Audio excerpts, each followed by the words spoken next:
Chapter 27-25 Warm-up over? How did he do it?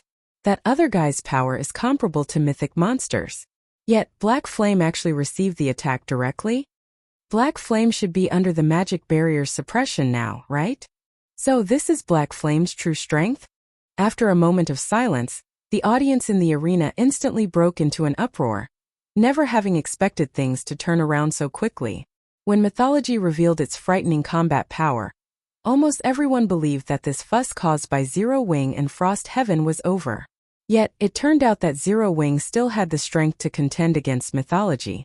How could anyone not entertain expectations in this situation? After all, far too few people in God's domain dared challenge the 5 great super guilds. Regardless of the outcome, after this challenge to mythology in this competition, Black Flame's name would become known to everyone in God's domain. However, unlike the spectating players, the mythology members at the advanced resource node showed no signs of surprise. This was especially true for the 100 players forming the battle array. Sandstorm is too reckless.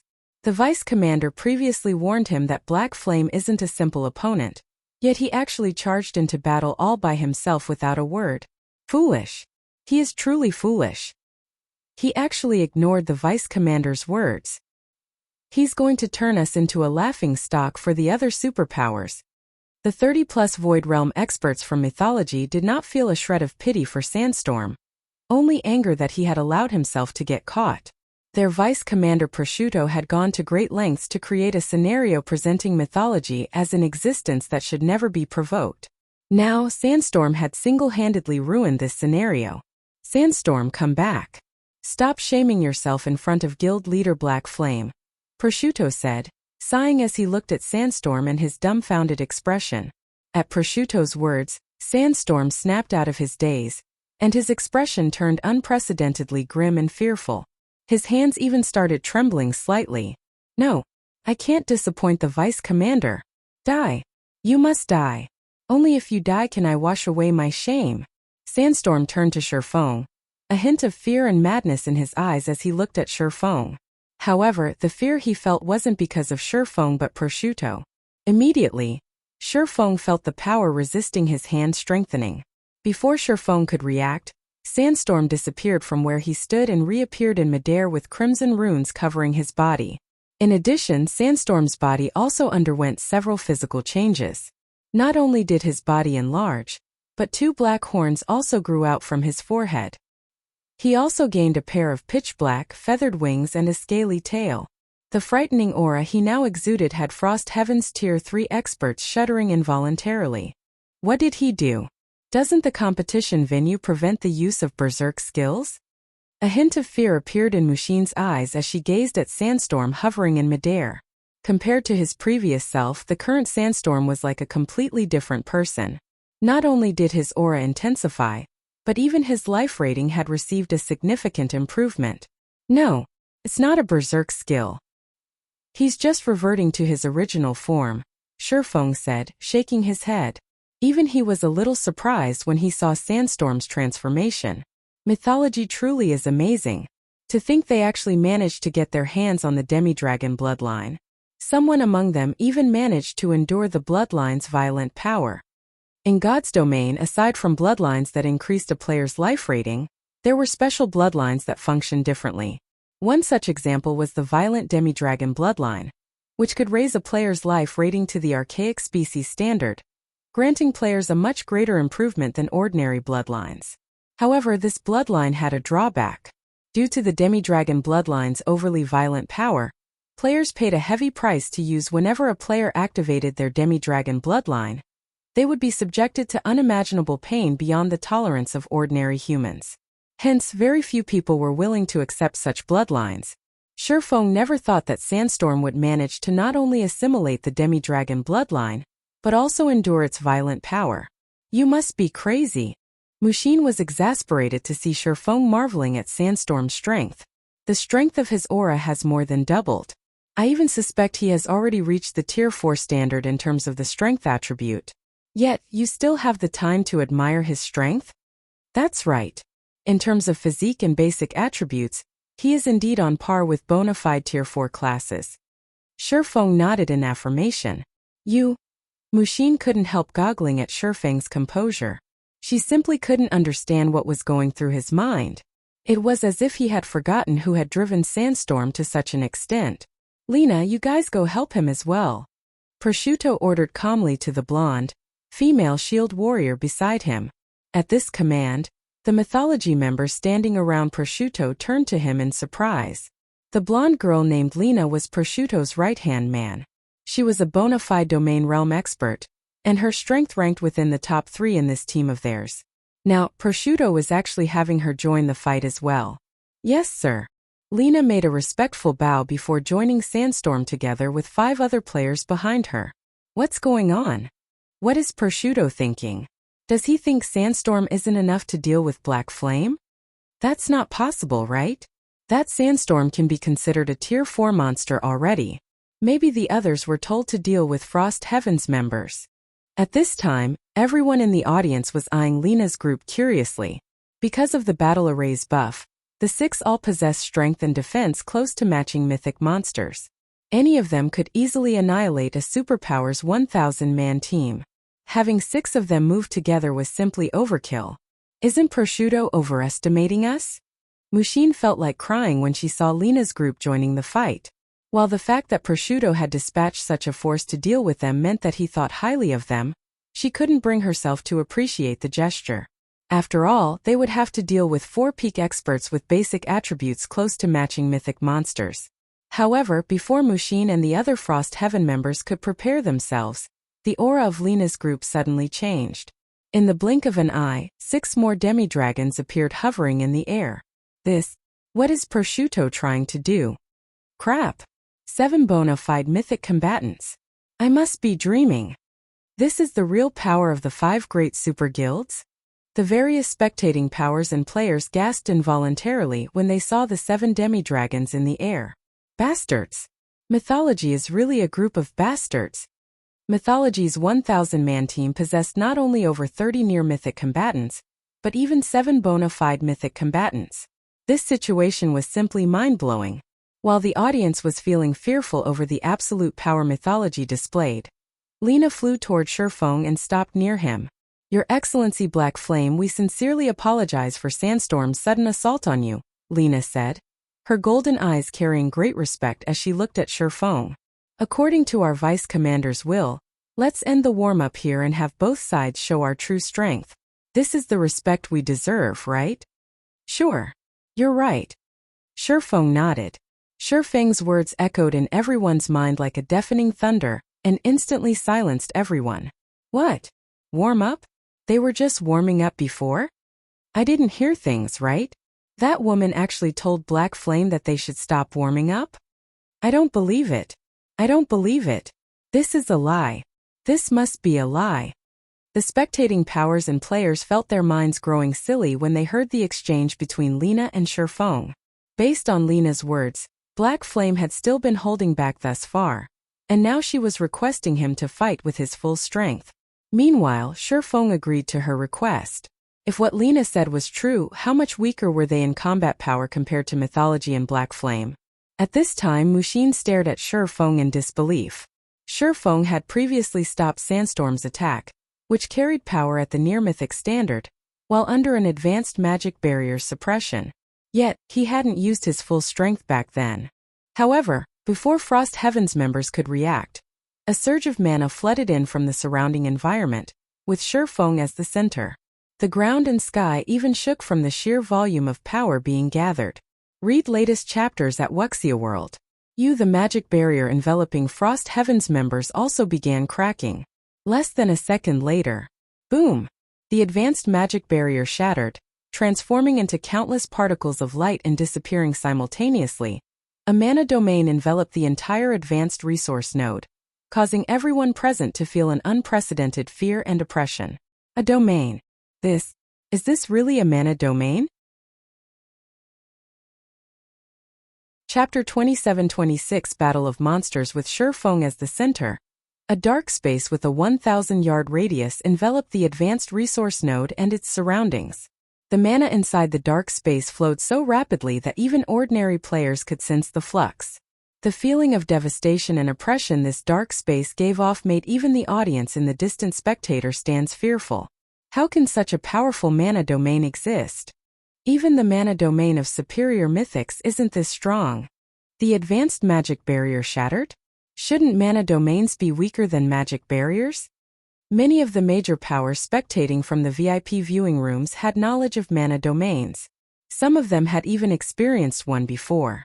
However, compared to what they had seen and experienced, Shi Feng's mana domain was on a completely different level.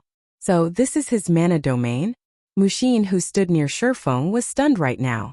When she looked at Shi Feng again, she felt as if she was seeing him for the first time. She had heard from Frost Heaven's deceased foreign aide that Shi Feng's mana domain was incredibly powerful. However, the mana domain before her was not just powerful but a whole new ballgame altogether. Shi Feng's mana domain had essentially created a world of its own. And within this world, he controlled everything. In this space, Tier 3 experts were basically ants in front of Shi Feng. Meanwhile, Sandstorm, hovering in midair, was dumbfounded when he saw Shi Feng's astonishing mana domain.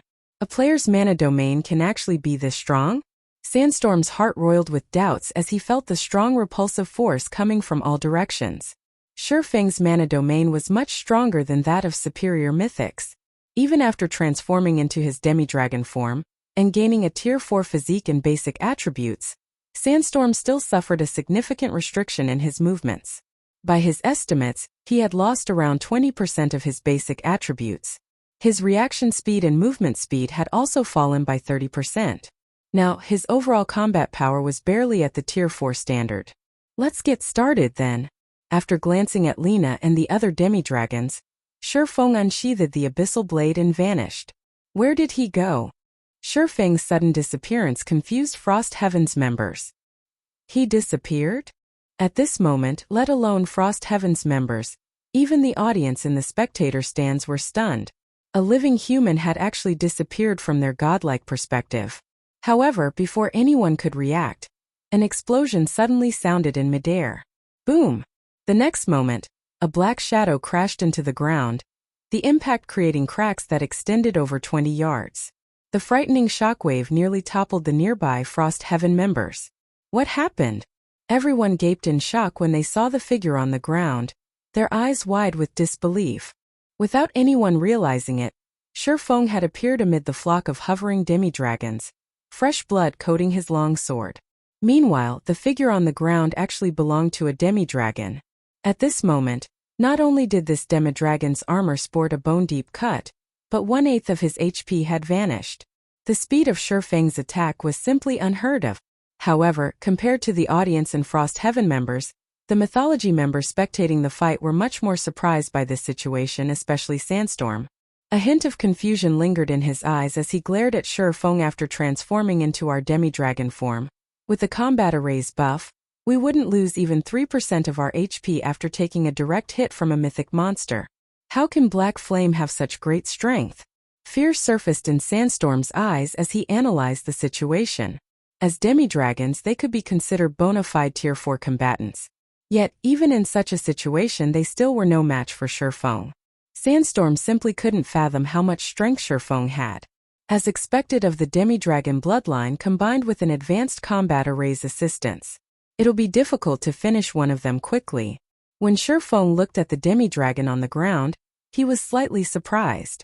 Although he didn't use any skills or spells in his attack, he wielded a fragmented legendary weapon and wore several fragmented legendary items. In terms of the strength attribute, he already rivaled superior mythics of the same level. This was why he could slay Tier 3 players effortlessly. However, despite having such basic attributes, he had only managed to take away 1/8 of the demi-dragon's HP with his normal attack. The defense of the demi-dragon he targeted could rival that of superior mythics. Everyone, don't get entangled with him. His attributes and speed are above ours. All we need to do is deplete his stamina and concentration. Lina commanded calmly and without hesitation. Maintain your distances. Jack, prioritize protecting our healers. He definitely won't last long in a protracted battle. Understood. Lina's command boosted the demi-dragon's fighting spirit, and they promptly went into action. With Lina taking the lead, 5 demi-dragons surrounded and attacked Shi Feng. In addition, 1 demi-dragon oracle stood at the rear, casting defensive spells and buff spells one after another, boosting the other demi-dragon's attributes. No longer having to worry about taking damage, the 5 demi-dragons in the vanguard fought Shi Feng desperately, intending to trade blow for blow. Moreover, the 5 of them had excellent coordination, moving as one. For a time, explosions continually shook the earth and sky. Countless afterimages also danced across the sky. The Tier 3 experts in the spectator stands were stupefied. They couldn't tell what was going on at all. They couldn't even tell which afterimage belonged to whom. They only saw some of the brief clashes at best.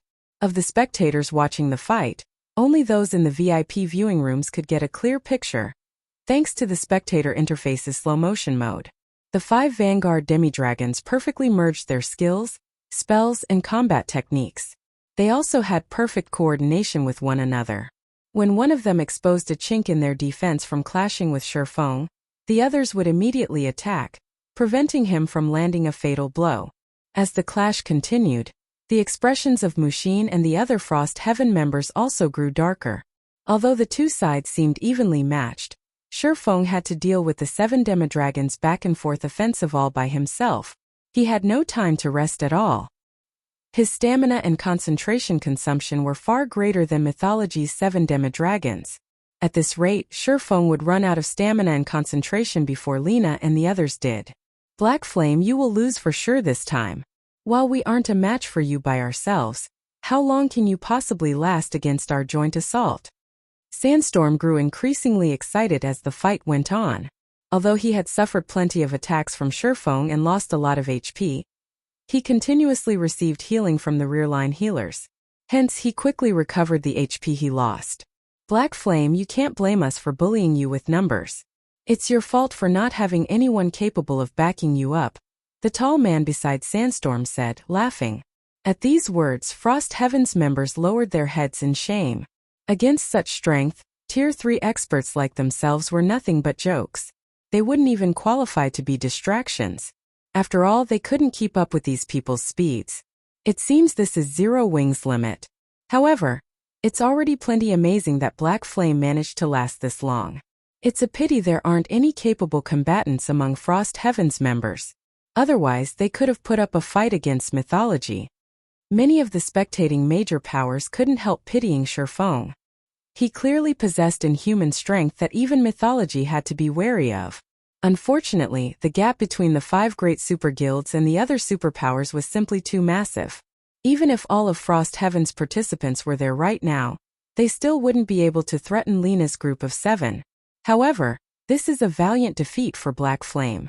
He can actually hold his ground against 7 Tier 4 monsters simultaneously. He deserves his title of Sword King. Sword King? As I see it, he's strong enough to rank within the top 6 of the God's Domain experts list. Only the 5 great super guilds' old monsters can fight him. Many of the Tier 3 experts spectating the fight admired Shi Feng. Those that previously held doubts about his title of Sword King also stopped doubting him. The seconds and minutes flew by.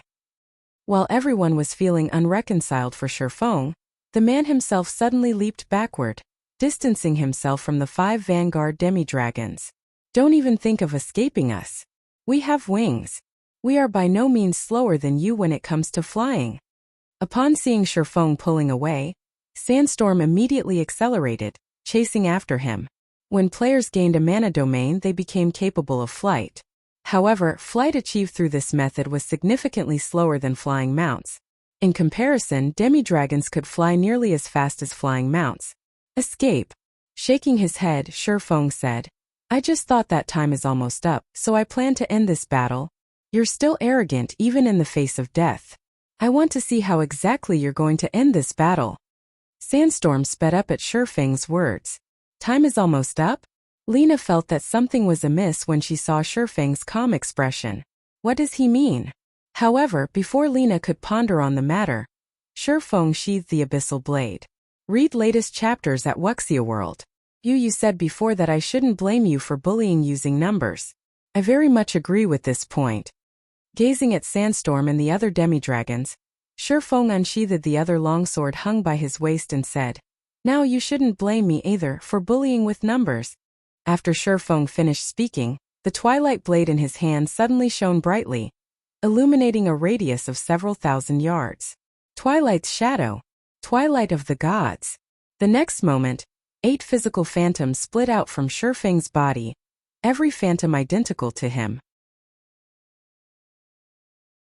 Chapter 27:27 Sword Emperor. When the 8 copies of Shi Feng appeared above the battlefield, the audience momentarily fell silent. Doppelgangers. Crap. Something like this is possible. The spectators' hearts were filled with an indescribable sense of shock as they looked at the 9 Shi Fengs in the air. If anyone else had summoned doppelgangers, they wouldn't have thought much of it. However, Shi Feng was someone capable of single-handedly going up against 7 bona fide mythic combatants with Void Realm combat standards. Now that Shi Feng had summoned 8 doppelgangers of himself, meanwhile Lina and the other demi-dragons turned pale when they saw the 9 Shi Fengs before them, their hearts plunging to the very bottom of the abyss. They had to give it their all just to deal with one Shi Feng. Now that 8 more had appeared, even if these doppelgangers had significantly weaker basic attributes, the demi-dragons would still suffer tremendously. Let's start the second round then, Shi Feng said, a faint smile appearing on his face as he looked at Lina's group. The next moment, Shi Feng's 8 doppelgangers split up and charged at the 7 demi-dragons, their speed hardly any slower than Shi Feng's. It's just a doppelganger. Do you think you can scare me with it? Sandstorm stabbed his dagger at the doppelganger approaching him, the weapon instantly transforming into a dozen shadow snakes. Advanced combat technique, rampant bites. Seeing the approaching shadow snakes, the doppelganger brandished its sword. 6 extreme slashes. The next moment 6 sword lights tore through space, shattering the shadow snakes. One of the sword lights even bypassed the shadow snakes and landed on Sandstorm's shoulder. After the sword light passed through, a bone-deep cut appeared on Sandstorm's shoulder. The assassin's body shot backward like a meteor and smashed into the ground. As for his HP, it had fallen by over 1/8 of its total. Aside from Sandstorm, the other demi-dragons were also sent smashing into the ground by Shi Feng's doppelgangers and suffered heavy injuries. They were utterly incapable of resisting the doppelgangers at all, and they could only watch as their HPs continuously decreased. Out of the 7 demi-dragons, only Lina, who had activated a Tier 3 life-saving skill and reduced the damage she sustained by half, was in a better condition. However, as she had to cope with 2 of Shi Feng's doppelgangers, her HP still decreased steadily. It was only a matter of time before she got killed. Those doppelgangers are so strong. Aren't those doppelgangers a little too much? I get the feeling that just one of Black Flame's doppelgangers is more than enough to kill a mythic monster already. The audience in the spectator stands couldn't believe their eyes when they saw Shi Feng's doppelgangers suppressing Lina's group. Everyone present had seen doppelgangers before. However, this was the first time they had seen a player's doppelganger capable of suppressing Tier 4 combatants. No wonder. So, this is why Black Flame is confident in provoking mythology. Unyielding Heart felt endless admiration for Shi Feng when he saw Lina's group getting beaten up. It had been a long time since anyone had dared challenge the 5 great super guilds in the virtual gaming industry. Now, not only did Shi Feng possess the combat power to overwhelm 7 Tier 4 combatants, but it was also almost certain he would be able to capture mythology's advanced resource node. On the battlefield, Lina and the other demi-dragons saw their HPs fall below the critical level. With only 3 or 4 more exchanges, they would fall to Shi Feng's doppelgangers. However, before the battle could continue, several dazzling sword lights struck at the doppelgangers. Boom! Boom! Boom! Shi Feng's doppelgangers hurriedly defended against the attacks, the collisions resulting in explosions that created massive spatial rifts. Vice Commander? Lina and the others were ecstatic when they saw the origin of the sword lights. The person that just took action was none other than Prosciutto, the Vice Commander of Mythology's trump card Legion. However, Prosciutto's appearance had already undergone a drastic change at this time. Runes had appeared all over his pitch-black armor, and complex magic arrays covered his forehead and eyes. He also exuded a majestic aura reminiscent of a demon god. Even Shi Feng's mana domain couldn't suppress him. A bronze combat array? Shi Feng's eyes were blank with surprise as he looked at Prosciutto's transformation. However, He soon shook his head in denial. No. A bronze combat array shouldn't be something Tier 3 players can activate. Moreover, it's impossible for bronze combat arrays to make an appearance at this stage of the game. Before Shi Feng could analyze the situation in detail, Prosciutto raised the purple greatsword, he wielded and instantly appeared before him. The aura he exuded could make even mythic monsters fearful. No. Impossible. Is he really a Tier 3 player? His aura is stronger than even that of superior mythics. Everyone spectating the fight gasped spontaneously at Prosciutto's astonishing transformation. Mushin, who stood on the battlefield, couldn't help staring at Prosciutto in horror and surprise.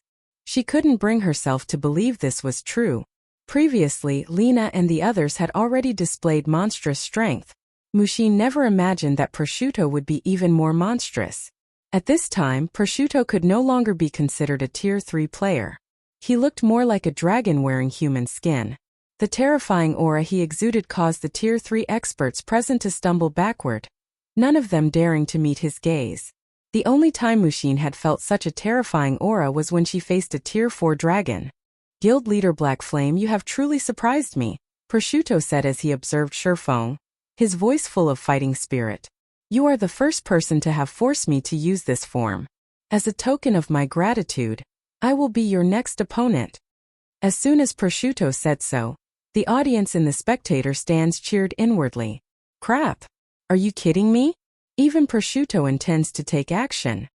A fight between the formidable Prosciutto and Unfathomable Black Flame. This will definitely be the apex fight of God's domain. It's more than just an apex fight. Look how the initial clash between the two already shattered the sky. If the two really fight each other, the entire island might get destroyed. Monsters. These two are real monsters. Just getting the chance to spectate a fight between them is well worth the ticket price. At this time, besides the players on the spectator stands, the various major powers in the VIP viewing rooms were also greatly shocked by Prosciutto's declaration. They immediately had all their members focus their attention on Prosciutto and Shi Feng, as well as record the two's battle. After all, it was normally impossible to collect such information in the outside world. Only in this competition venue would they have the chance to do so. However, after hearing Prosciutto's declaration, Shi Feng abruptly turned away. Are you two not going to come together? Shi Feng asked loudly as he looked at the empty sky. Shi Feng's words confused everyone present. Is he talking to himself? Is there something in the sky? Impossible. My screen isn't showing anything there.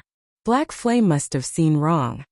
However, before anyone could dismiss their doubts, a deep voice suddenly came from the void and echoed throughout the sky. Amazing! As expected of the person Prosciutto and Cold Shadow are interested in. The next moment, a black shadow gradually appeared in the air. When this black shadow revealed itself, everyone saw that it was a white-cloaked man of indiscernible age.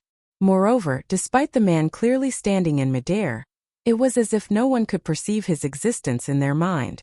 Everyone looking at him ignored his existence automatically. Crap!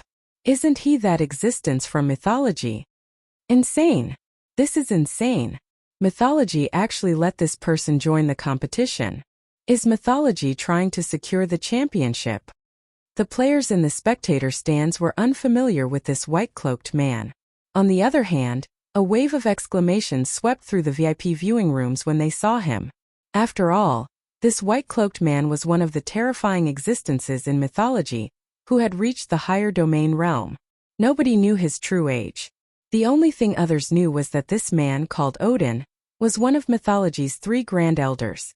Even mythology's guild leader had to obey his words. Sir, why are you here? Prosciutto put on an indescribably respectful expression the moment he saw the white-cloaked man. It was as if he had just seen a real god. I only came here to deal with some matters, but it seems that won't be possible now, Odin said before glancing at Shi Feng. He then continued calmly, pack up. We're abandoning this advanced resource node. Read latest chapters at Wuxia World. You were abandoning it? Prosciutto was stunned. Why? This was the perfect chance for him to eliminate Shi Feng. How could he possibly be willing to give up at a time like this? At this moment, let alone Prosciutto, everyone spectating the battle was dumbfounded. Since when was mythology so generous? Because, taking another glance at Shi Feng, Odin chuckled. He is already a Tier 4 Sword Emperor. Chapter 27-28 Sword Emperor's Might. A Sword Emperor? Prosciutto was stunned when he heard Odin's words, his eyes doubtful as he looked at Shi Feng. Although some experts in God's domain had already reached level 120, reaching level 120 and getting promoted to Tier 4 were two entirely different matters. Reaching level 120 only meant that a player had met the most basic of requirements for the Tier 4 promotion. According to the various guilds' understanding, players would need to search for their Tier 4 legacy lands after reaching level 120, a truly challenging task. Even the 5 great super guilds would need a lot of time to search for just one legacy land. Not to mention, players would then have to challenge this legacy land to obtain their legacy. Meanwhile, Shi Feng was merely the guild leader of a pseudo-superpower. How could he possibly locate a legacy land faster than the various super guilds? A Tier 4 Sword Emperor? No way. It's only recently that some people have reached level 120, yet he's already gotten promoted to Tier 4 Sword Emperor? This is a lie. This must be a lie. That's a Tier 4 class we are talking about. Even the kings of the various kingdoms fear a Tier 4 existence. How can anyone possibly get promoted to Tier 4 so soon? The spectating players had likewise heard Odin's words, and a wave of commotion immediately spread among them, everyone expressing their doubts about Shi Feng's successful promotion to Tier 4. Although Shi Feng had indeed displayed frightening combat power, they still found it possible for a Tier 3 player to do so. After all, many treasures in God's domain could allow players to become incredibly strong. Lena's group of 7 was a perfect example. However, reaching Tier 4 was a different story. Tier 4 existences were powerhouses publicly acknowledged by the NPCs in God's domain. Take the current Tier 4 NPCs for example. No superpower dared offend Tier 4 NPCs. The 5 great super guilds were no exception. This was because Tier 4 was a taboo that had been deeply engraved in the bones of God's domain's players. Tier 4 NPCs were existences that shouldn't be offended under any circumstances. In fact, the various major powers suspected that even the superpowers Tier 3 experts would have to wait until around level 130 to get promoted to Tier 4. On the battlefield, Mushin stared at Shi Feng in shock and expectation. This is true. When Mushin considered the possibility that Shi Feng was a Tier 4 Sword Emperor, a passionate flame burned in her heart. If Odin's words were true, then Frost Heaven's position on Island number 3 was secured. This also meant that Frost Heaven would have a chance of securing the 6th reserve seat and becoming one of the true giants in God's domain. Simultaneously, however, Mushin also couldn't help feeling dubious. While players like herself were still agonizing over unlocking their mana bodies and thinking about how to search for their legacies after reaching level 120, Shi Feng had already completed all these tasks and even reached Tier 4. No matter how she thought about it, this situation was simply implausible. Are you really a Sword Emperor? Prosciutto couldn't help asking Shi Feng. Although Odin had already spoken, Prosciutto still wished to verify this matter with Shi Feng. Immediately, everyone in the arena focused on Shi Feng, wanting to hear the truth from his mouth. That's right. I am indeed a Tier 4 Sword Emperor. Shi Feng nodded. At the same time, he glanced reflexively at Odin, his eyes full of surprise. If a player did not register themselves at the Adventurers Association and redeem their Tier 4 class emblem, it should be impossible for others to notice their identity. This was especially true if the player in question had hidden their aura and concealed their identity using special tools. In Shi Feng's opinion, he had concealed his promotion very thoroughly all this time. When he fought earlier, he even limited himself to low-tier skills and spells. He also had the Nightwalker's cape to conceal his life aura. As for his mana domain, that couldn't be used to prove anything. The mana domain's acquisition and strengthening mainly depended on a player's control over mana. The better one's mana control, the stronger the mana domain they could summon. It was unrelated to one's tier at all.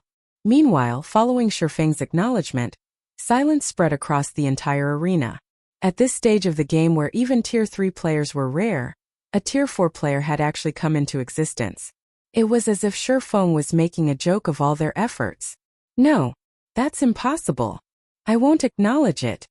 Sandstorm's eyes turned bloodshot as he glared at Shi Feng. How can you possibly have reached Tier 4 already? You must be lying. You're trying to fool us into giving you this resource node without a fight. I won't let you succeed. I will expose you. At this point, Sandstorm had already thoroughly lost his mind. Sandstorm had thought that he had grown a lot stronger since his last defeat at Shi Feng's hands, and anticipated that the gap between them had shrunk significantly already.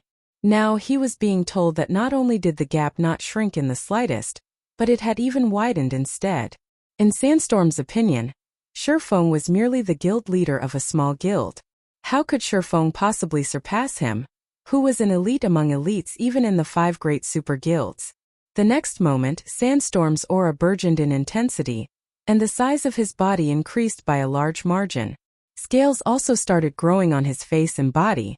Now he practically looked like a miniature infant dragon. Flapping his powerful wings, Sandstorm swept up a gale and instantly arrived before Shi Feng. Abandoning his weapon, he swiped a claw at Shi Feng. The instant Sandstorm's claw moved, the space around it shattered. Even the flow of time in the vicinity slowed. The power of his attack approached the standard of mythic-ranked archaic species. Why bother? Shi Feng couldn't help sympathizing with Sandstorm when he saw the latter's frenzied assault. After all, he had once fallen into such despair himself. This was especially true after he saw those geniuses who joined the game much later than he did. However, he had long since moved on from this despair. He realized that all he needed to do was live his life well. What was the point of comparing himself with others? Cool your head first, Shi Feng said, waving his hand. A ripple of mana then spread out from under his feet and instantly enveloped a 500-yard radius. Tier 4 legacy skill Blade Domain. A magic sword suddenly appeared before Sandstorm, who was only half a yard away from Shi Feng. The magic sword then struck the assassin like a streak of lightning. Slash. BO to slash BLAR. The next moment, an arm flew into the air. In the face of this magic sword, even the sturdy dragon scales were no different from a piece of flimsy paper. Upon seeing his arm flying away, Sandstorm instantly sobered up. He hurriedly activated a Tier 3 defensive skill, increasing his defense by a significant margin and doubling his maximum HP. However, no sooner had Sandstorm used his skill than 7 more magic swords appeared in the air. They then transformed into streaks of light that cut him. Read latest chapters at Wuxia World. Who each plundered 20% of Sandstorm's HP. The 7 swords instantly robbing the assassin of all his HP. The swords also burned his body into ashes, eliminating him from the arena. The entire process might seem long and arduous, but it had taken only an instant in reality. How is this possible? The audience in the spectator stands gaped in shock at this scene. Their minds even froze momentarily. Sandstorm was a demi-dragon that rivaled Tier 4 archaic species in strength. Previously, he still managed to exchange multiple blows with Shi Feng. Yet now Shi Feng had instantly executed him without even giving him a chance to resist. Chapter 27-29 Shi Feng and Odin. One move. The gap between Tier 3 and Tier 4 is actually this massive? When the various major powers experts in the VIP viewing room saw Shi Feng slay Sandstorm, they gasped involuntarily. Although they had long since known that Tier 4 was the milestone separating the strong from the weak in God's domain, they never expected the gap between Tier 3 and Tier 4 players to be so massive. Just a moment ago, although Lina and the other demi-dragons were struggling with Shi Feng's attacks, they at least possessed the strength to put up a fight. However, as soon as Shi Feng stopped holding back, that bastard! He was actually toying with us all this time. A tall demi-dragon man cursed as he glared at Shi Feng in anger and frustration. No, that probably isn't the case, Lina said, shaking her head. What do you mean? He wasn't toying with us? The tall man asked strangely. This is only my guess, but, peeking at Shi Feng, Lina continued quietly. He might have been on his guard against Sir Odin since the start of the battle. He was wary of Sir Odin? Realization dawned on the other demi-dragons when they heard Lina's conjecture. Odin was an elusive existence in mythology. If he hadn't taken the initiative to appear, none of them would have noticed his presence. Only after Shi Feng exposed him did Odin reveal himself. The tall man and the others shuddered. If what Lena said really was true, then Shi Feng was much more terrifying than they had thought. Meanwhile, after killing Sandstorm, Shi Feng turned to look at Odin in the distance. From the moment he arrived before the advanced resource node, he had sensed a vague killing intent directed at him. If not for him having reached Tier 4 already and received a qualitative improvement to his physique and concentration, he wouldn't have noticed this killing intent at all. Due to this threat, he had held back his strength. Even when clashing with Lena's group, he refrained from using his full strength. Also, he could respond when the owner of this hidden killing intent took action. However, the moment Sandstorm went crazy and lashed out, Odin had also thoroughly displayed his killing intent. Truthfully, even Shi Feng had to be wary of Odin. In his previous life, everyone had heard of Odin's name. Not only was Odin an invincible existence even among Tier 6 God-ranked experts, but fighting enemies of a higher tier was also commonplace for him. In the past, Odin had fought against a Tier 5 NPC while he was still Tier 4. In the end, their battle had not only ended in a draw, but even leveled an entire NPC city. This was despite the gap between Tier 4 and Tier 5 being even greater than the one between Tier 3 and Tier 4. Hence, Shi Feng had no choice but to activate Blade Domain as a precaution. The reason Tier 4 classes were feared by players and recognized as powerhouses in God's domain wasn't just their extraordinary physiques and frightening control over mana. Instead, a larger part was due to the Tier 4 skills and spells they wielded. In God's domain, there was a qualitative difference between Tier 3 and Tier 4 skills. This was because Tier 4 skills mainly relied on mana in the natural world to activate. In comparison, Tier 3 skills relied on the user's mana to activate. Due to this difference, the power levels of the two were worlds apart. With the aid of Tier 4 skills and spells, Shi Feng dared to fight against even true Tier 3 infant dragons, let alone kill a demi-dragon like Sandstorm. However, to Shi Feng's surprise, Odin never actually took action. He only used his killing intent to create an illusion of wanting to take action. Youngsters nowadays really are getting better and better. A smile appeared under Odin's hood. The man then looked at Prosciutto and said, "Let's go." "Yes, sir." Prosciutto no longer hesitated this time. However, when he walked past Shi Feng, he also gave the latter a glance. Although he didn't say anything, the intention his eyes conveyed was obvious.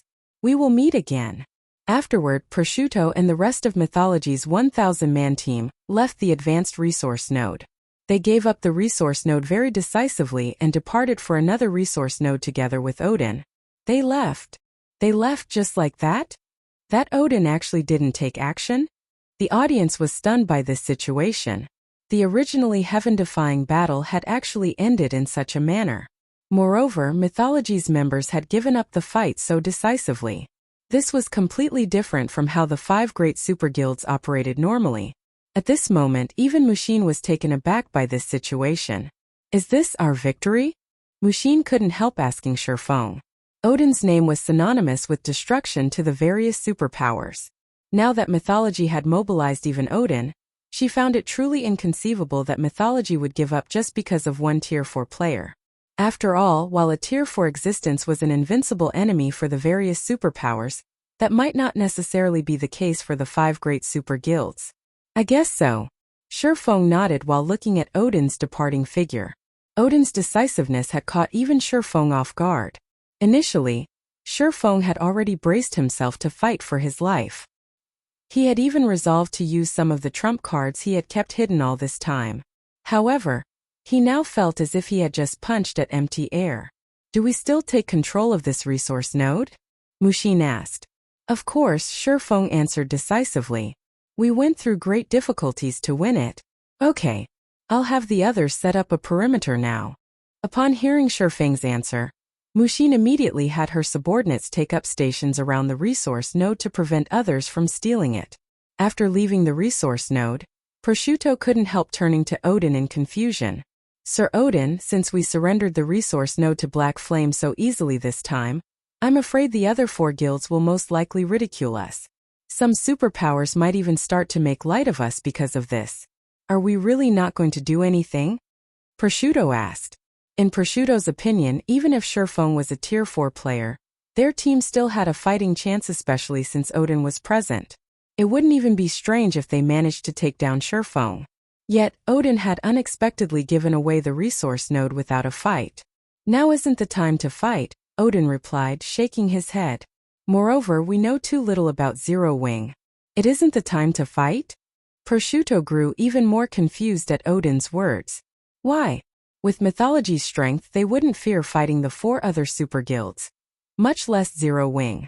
In fact, he was confident mythology could triumph over any of the other 4 guilds. Now, they were actually retreating because of Zero Wing. When news of this matter spread, mythology would most likely become the various superpowers' laughing stock. Read latest chapters at Wuxia World. You take a look at these. Odin did not grow angry over Prosciutto's doubts.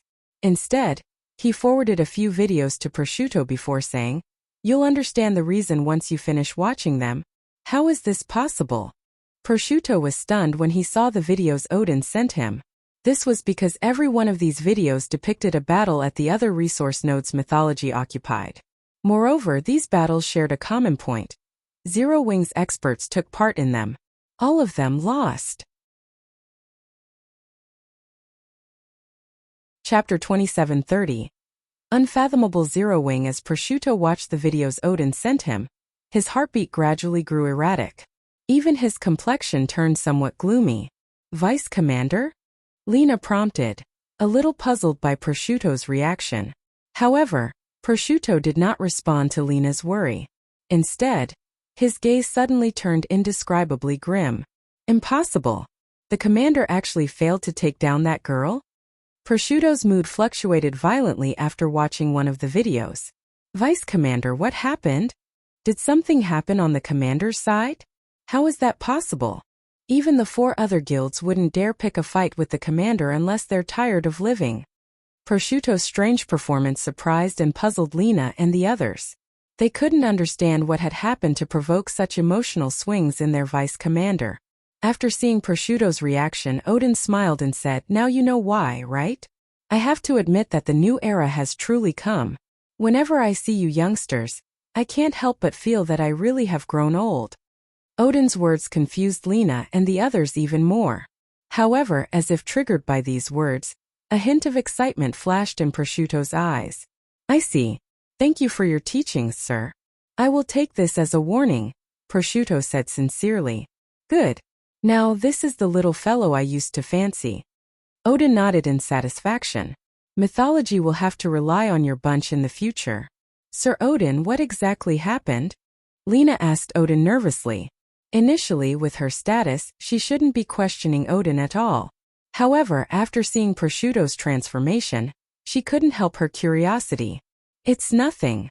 We simply had 4 of our other resource nodes snatched away," Odin said, chuckling. 4 other resource nodes were taken? How is this possible? Lena gaped in shock, unable to get her mind around it. Who is so bold to actually do this? Is it the 4 other guilds? Besides Lena, the peak experts of mythology standing nearby were also stunned by Odin's words, their eyes full of disbelief. Their giving away 1 resource node was already plenty unbelievable. Now they were hearing that 4 more of the guild's resource nodes had been taken. This sounded more like fiction than reality. "You guys have a look too." Seeing the doubtful gazes focused on him, Odin laughed and passed the information to everyone. The information Odin sent consisted of 4 videos showing the battles that took place in the 4 other resource nodes. Moreover, these had occurred when their team was fighting Black Flame. In the first battle video, the person leading the assault on the resource node was Gentle Snow, the woman the various superpowers were currently fearful of. She single-handedly slew over 200 mythology members with just 3 attacks. The 20-plus peak experts didn't even last 1 move against her. They all died in the spatial storm she created. Aside from peak experts, there were also 3 domain realm elders defending the resource node. One of the 3 had even reached the domain realm's upper stage. Yet, even after all 3 of them activated their demi-dragon bloodlines, they actually failed to last more than 10 moves against Gentle Snow. 10 moves. In front of Gentle Snow, the 3 elders' fierce and enigmatic attacks were jokes. Not only did the woman easily unravel their attacks, but she even turned their attacks against them. She used the combination skill the 3 elders executed to instantly obliterate the elder that had reached the domain realm's upper stage. In this battle, Mythology had lost over 400 experts. If not for Gentle Snow refraining from pursuing the fleeing members, the guild's losses would have been even worse. In the second battle video, the person leading the attack was Fire Dance. Although Fire Dance did not possess Gentle Snow's monstrous techniques, her basic attributes were not the slightest bit inferior to those of Tier 4 existences. In addition, her speed was simply godlike. From start to end, not one peak expert managed to touch her. The peak experts could only watch as Fire Dance inflicted cut after cut after cut on their armor, continuously plundering their HPs until nothing remained. Of the defending team at the second resource node, only the Lightning Hammer Vice Commander Howard Waz, who was the core of the team, could keep up with Fire Dance's speed. In fact, the two of them were evenly matched, neither able to get the better of the other. However, Alluring Summer was in Zero Wing's team. With her full strength, she cast a Tier 3 super spell on him. This left Howard Waz with no choice but to defend. Otherwise, the super spell would level the resource node itself. During the brief moment Howard revealed a gap in his defense, Fire Dance seized the opportunity to land a heavy blow, breaking one of his arms. Hence, Howard's combat power plummeted. Subsequently, Zhao Yueru triple cast 3 Tier 3 curses on him, finishing him off. With Howard's death, Zero Wing and Frost Heaven's team, which was originally at a disadvantage, immediately gained the upper hand and eventually captured the resource node. Meanwhile, the battle in the third resource node was even more astonishing. Lena and the others nearly went crazy upon watching it. After all, the third resource node's defender was none other than the Divine Spear Demon Rex, the commander of Mythology's trump card Legion. Rex was a legendary individual in Mythology, and someone Vice Commander Prosciutto had never once beaten. Yet, in the third video, Rex was actually evenly matched with a girl. Although this girl's basic attributes were only nearing the Tier 4 standard, her control over mana was superb. Wielding 300+ magic blades, she prevented Rex from gaining the upper hand. In fact, the girl even slaughtered many experts from Mythology during their clash. Afterward, Rex grew thoroughly enraged and used the combat array he kept in reserve to try to land a fatal blow on Violet Cloud. However, before this hit could land, a tall man carrying a massive shield blocked it. Subsequently, the battle continued for quite some time. Relying on her nimble movements, Violet Cloud always managed to duck behind Cola's protection at critical moments. While Cola bore the brunt of Rex's attacks, she would also instantly heal Cola back to full HP. The duo's combination turned them into undying zombies, and they held out until Rex's combat array expired.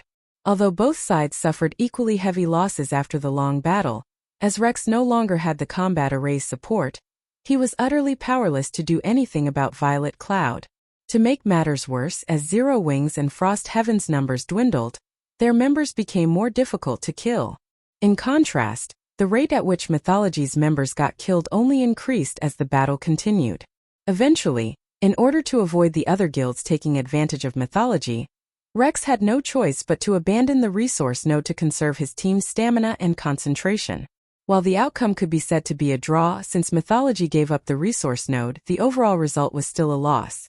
We lost 3 resource nodes just like that? Lena protested in denial after watching the 3 videos. After calming down though, she said hurriedly, even so, there's no reason to let Zero Wing off the hook.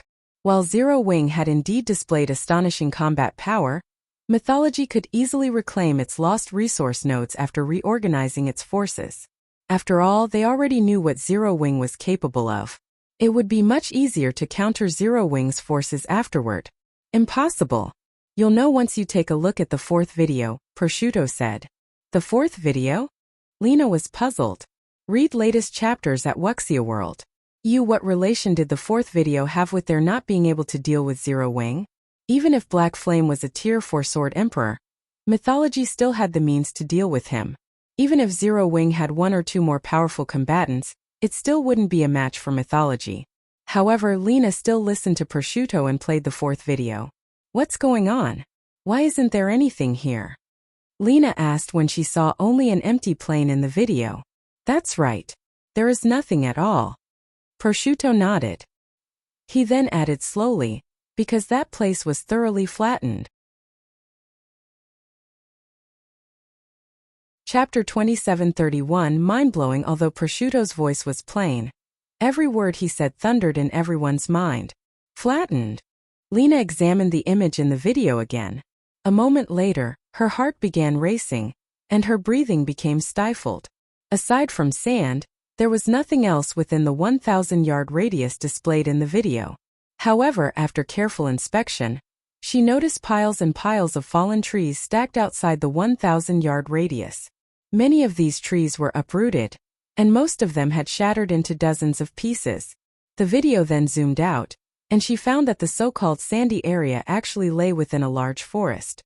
It looked as if something had thoroughly smoothed out the area. How is this possible?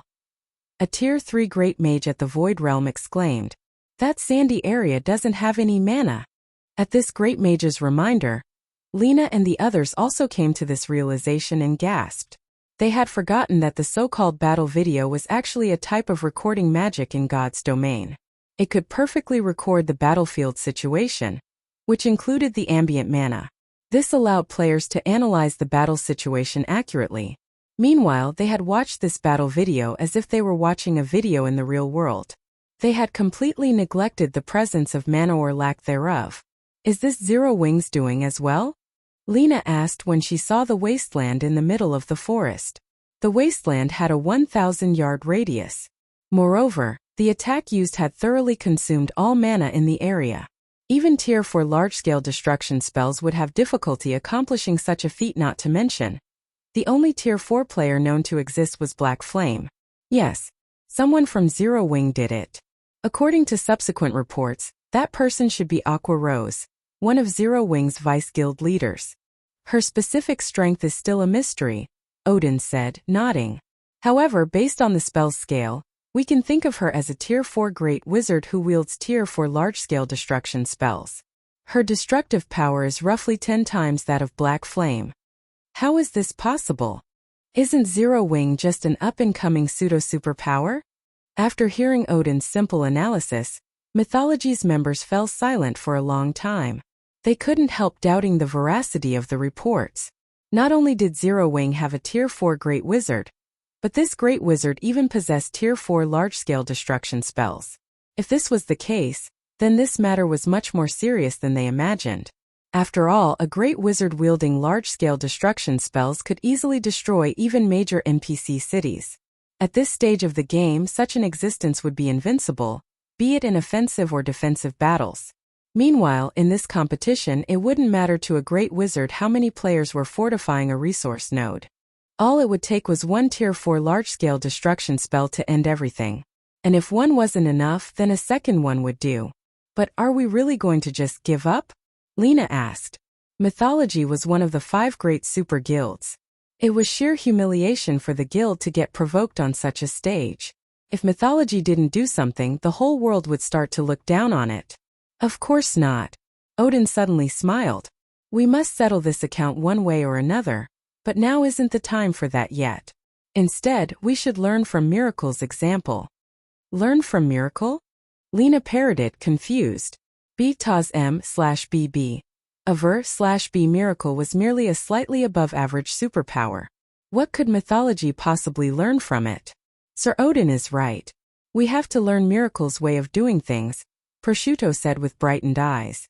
We have to publicize this matter so that all the guilds will know about it. Zero Wing might be able to help Frost Heaven secure the 6th seat this time, but what they don't know is that the real doomsday will come after they secure the seat.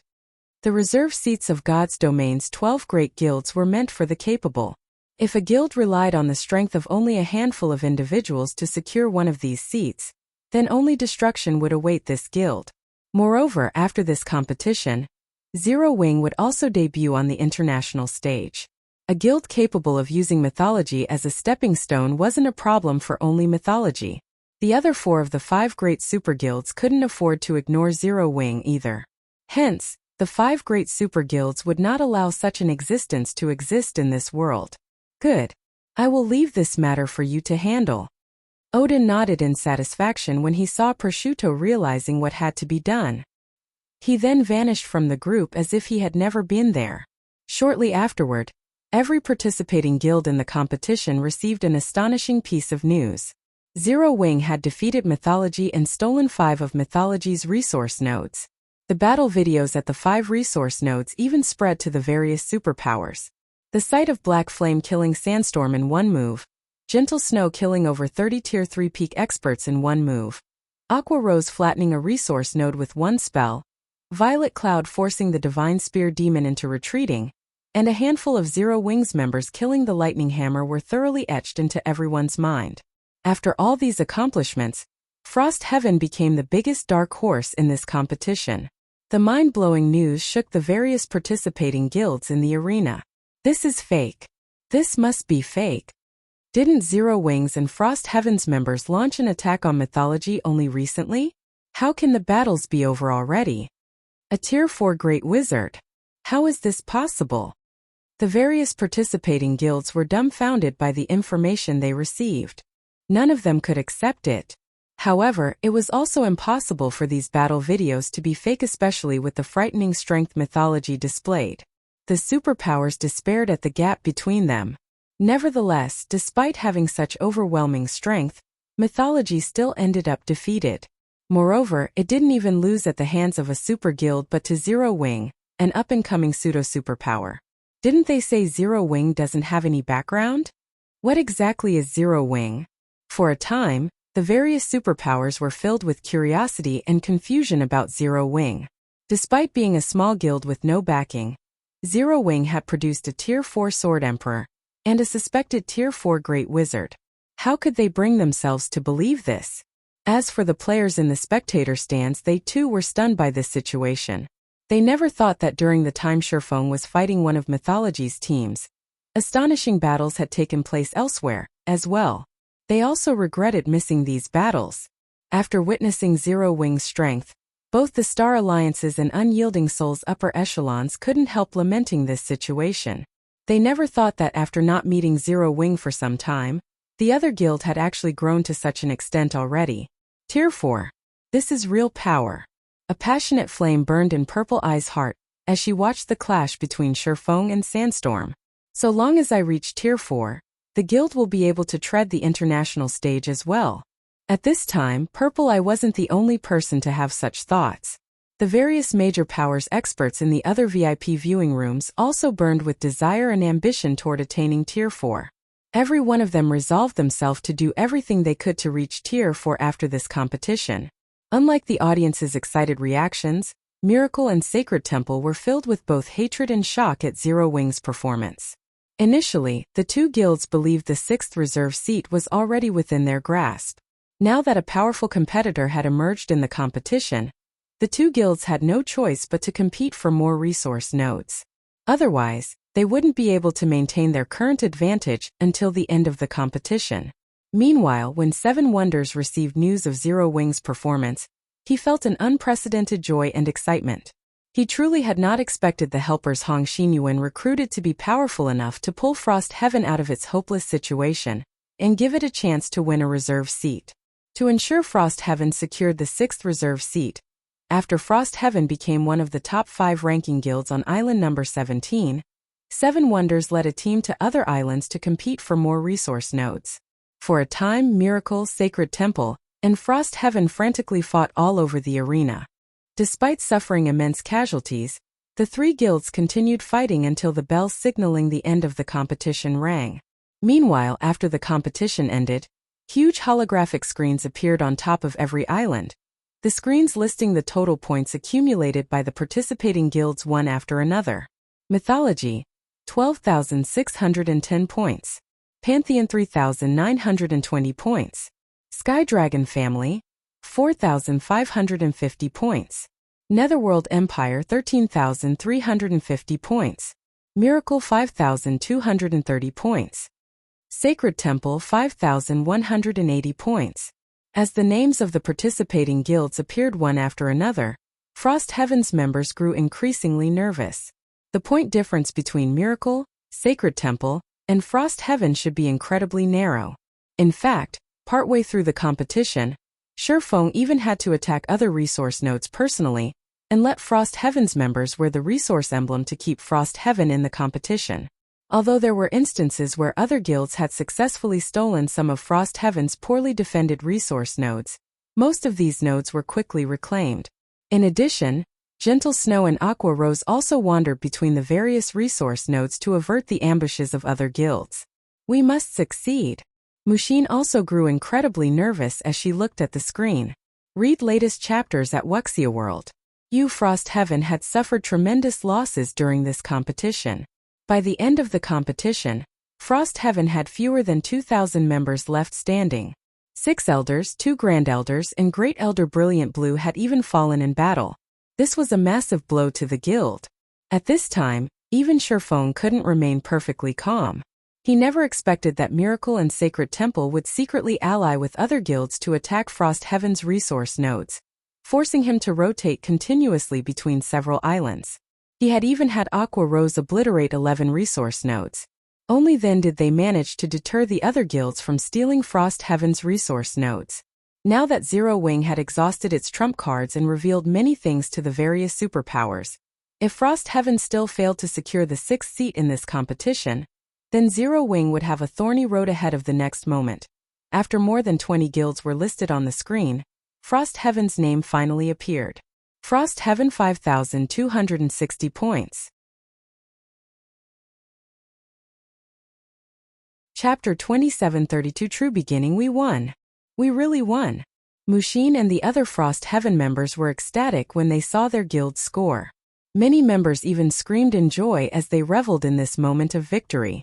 What a close one. Shi Feng couldn't help a sigh of relief.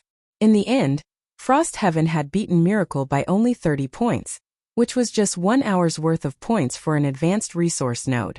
If not for some of the other guilds giving up on competing for Frost Heaven's resource nodes, Miracle might have won the 6th seat instead. Shi Feng had to admit that Miracle's foundations were much stronger than many super guilds. Fortunately, everything went according to plan. Now that Frost Heaven has secured the 6th seat, we won't have to worry about getting slots to enter the upper zone. We'll also gain the privilege of garrisoning a city in a kingdom. When Shi Feng saw the guilds listed on the screen being reorganized based on their points and Frost Heaven officially ranking 6th, he began considering the next step of his plans. In his previous life, the arrival of the first major update had brought about a complete change in God's domain's power structure. Because of the NPC Forces addition, the superpowers competitors were no longer limited to just the major powers. The NPC Forces also became huge competitors. These NPC Forces were no ordinary organizations. Before God's domain underwent its first major update, the NPC population in God's domain had been minuscule. However, after the major update, the NPC population would increase crazily. Along with the increase in NPC population, the NPC forces normally only mentioned in books or conversations between NPCs would make their debut in the game. In fact, in a few more days, the various major powers would discover a frightening matter. Despite how massive God's domain's player population was, players made up only a small minority of God's domain's inhabitants. Yes, despite the game's current player population being over 10 billion, players were only a minority in the world of God's domain. B/B in the future, any random kingdom would easily have over 2 billion NPCs. The current player population could, at best, match the total NPC population in 5 or 6 kingdoms, which was roughly equivalent to the standard of one empire. However, God's domain's players were scattered across the various kingdoms and empires on the 2 main continents. There were also a large number of players in the many other worlds. Hence, in the future, the native powers would become the strongest forces in the various kingdoms and empires. Moreover, after this major update, a severe problem would pop up: the disappearance of the protection mechanism for players. At this point, most players weren't even aware of this protection mechanism's existence. This was because this so-called protection mechanism only prevented NPCs from actively targeting players. Hence, most players wouldn't notice its existence and true purpose. They merely took its benefits for granted. However, all of this would change in the world of God's domain in the future. So long as players left the city, they would no longer enjoy this protection mechanism. What did this mean? Ordinary players would most likely have a difficult time imagining the consequences of such a change. However, this would be a disaster for the growing guilds of God's domain. This was because NPCs would become capable of taking the initiative to attack players. Highway robbery, launching ambushes when players were killing monsters, killing players because of a random mood swing. Such incidents would become normal occurrences in the future. In fact, Shi Feng himself had been robbed by Tier 4 NPCs on numerous occasions in his previous life. Of course, powerful NPCs wouldn't rob just anyone they saw. They would focus on stealing incredibly valuable items. Ordinary items would hardly arouse the interest of these powerful NPCs. This change in the game was highly unfavorable for Shi Feng. After all, he carried too many valuable items. As he had the game's rules protecting him before, he hadn't worried about NPCs attacking him. Now that the rules had changed, he had no choice but to act carefully. However, this still wasn't the critical point of the major update. Instead, the fatal change caused by this update was in the management of guild towns and cities. During the early phases of the major update, most players still hadn't noticed a problem with the NPC forces. However, once the local NPC forces finished conducting a thorough investigation on players, they would begin attacking guild towns. If a guild town lacks sufficient combatants to defend it, the territory might very well end up getting taken. This was also one of the main reasons why many superpowers had disbanded after God's Domain underwent its first major update in the past. Meanwhile, the situation now was even worse than during Shi Feng's previous life. In the past, when the first major update hit, the various superpowers already had Tier 4 players defending its territories. However, in this life, let alone Tier 4 players, the superpowers didn't even have many Tier 3 players under their command. It would become a nightmare for the superpowers to defend their guild towns against the various NPC forces. At this point, Shi Feng could already foresee many powers crumbling due to these changes. Compared to his previous life, the first major update's aftermath in this life would definitely be a much more painful sight. Once we get the guild privileges, we'll be able to garrison an NPC city and apply for a guild town teleportation permit. Then Zero Wing could instantly become a giant in God's Domain during the poaching wars. When Shi Feng thought about the imminent poaching wars, he couldn't help feeling a little excited. In the past, some first-rate guilds had eventually grown into super guilds precisely because they managed to take advantage of the poaching wars. In the early stages of God's Domain, the superpowers had a massive advantage in numbers over the major powers. By the time players had reached level 100, the major powers had mostly divided the available player population among themselves already. Hence, even some of the stronger guilds among the major powers had found it incredibly difficult to grow further. This was because after the average level of players reached level 100, guilds that wished to grow needed sufficient numbers. This was especially true when it came to Tier 3 players. Without sufficient Tier 3 players, effectively defending guild towns against NPC forces and monster armies would become impossible. Meanwhile, most players mainly looked at the number of guild towns a guild possessed, and the prosperity of these towns when determining a guild's strength. This was also why the War God's Temple had set the number of guild towns owned as a participation requirement for the reserve seat competition. And if a guild wished to maintain many guild towns simultaneously, a lot of manpower was necessary. Now, although Zero Wing already possessed more members than most first-rate guilds, it was still far from comparable to the various superpowers. Meanwhile, after the Great Collapse, the members of the fallen powers would become independent players. So long as Zero Wing took advantage of this opportunity, it could instantly become a bona fide superpower. Moreover, Shi Feng was confident that once Zero Wing had a sufficient player base, the guild could go up against Starlink, Saint's Hand, and even the 5 great super guilds. At the very least, Zero Wing wouldn't be forced to hole up in just a handful of guild towns and cities in an incredibly passive state. In fact, with Zero Wing's current state, it was only a matter of time before the guild crumbled. After all, what allowed the various superpowers to triumph over others were the talents they cultivated. With the resources the superpowers provided, these talents would slowly grow into powerhouses in the virtual gaming industry over time.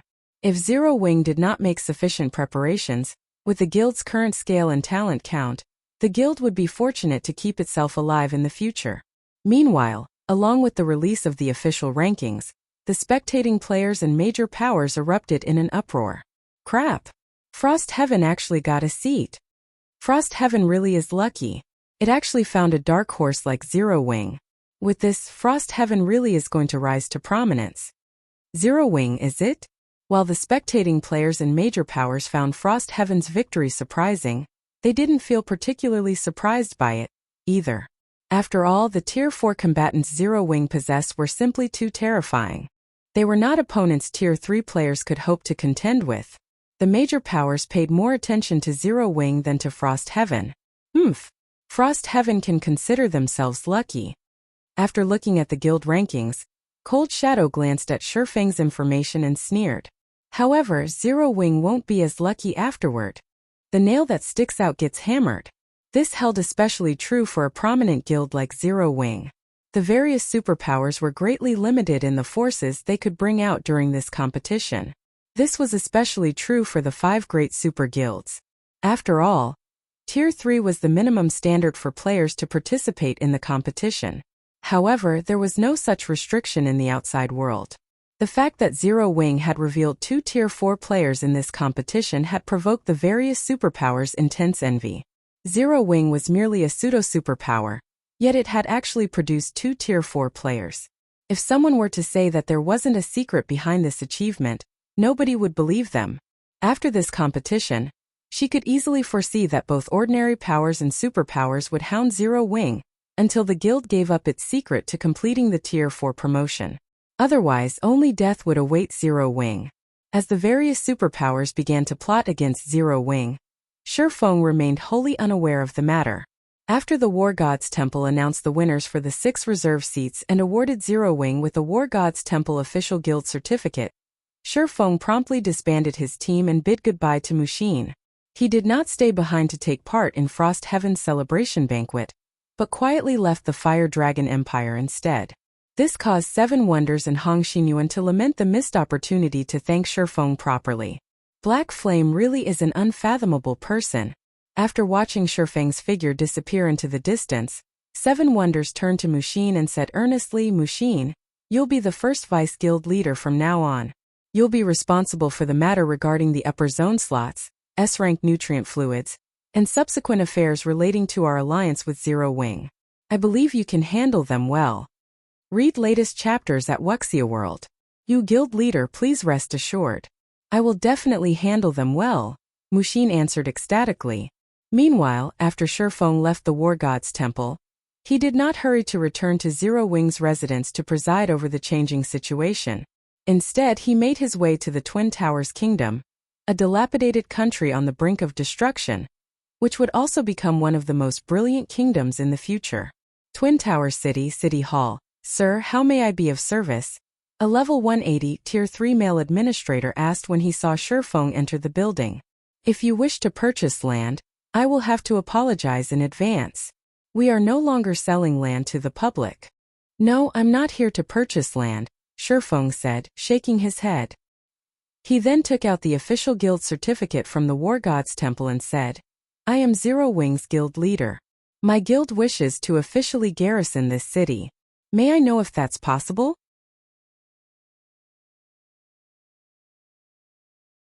Chapter 2733.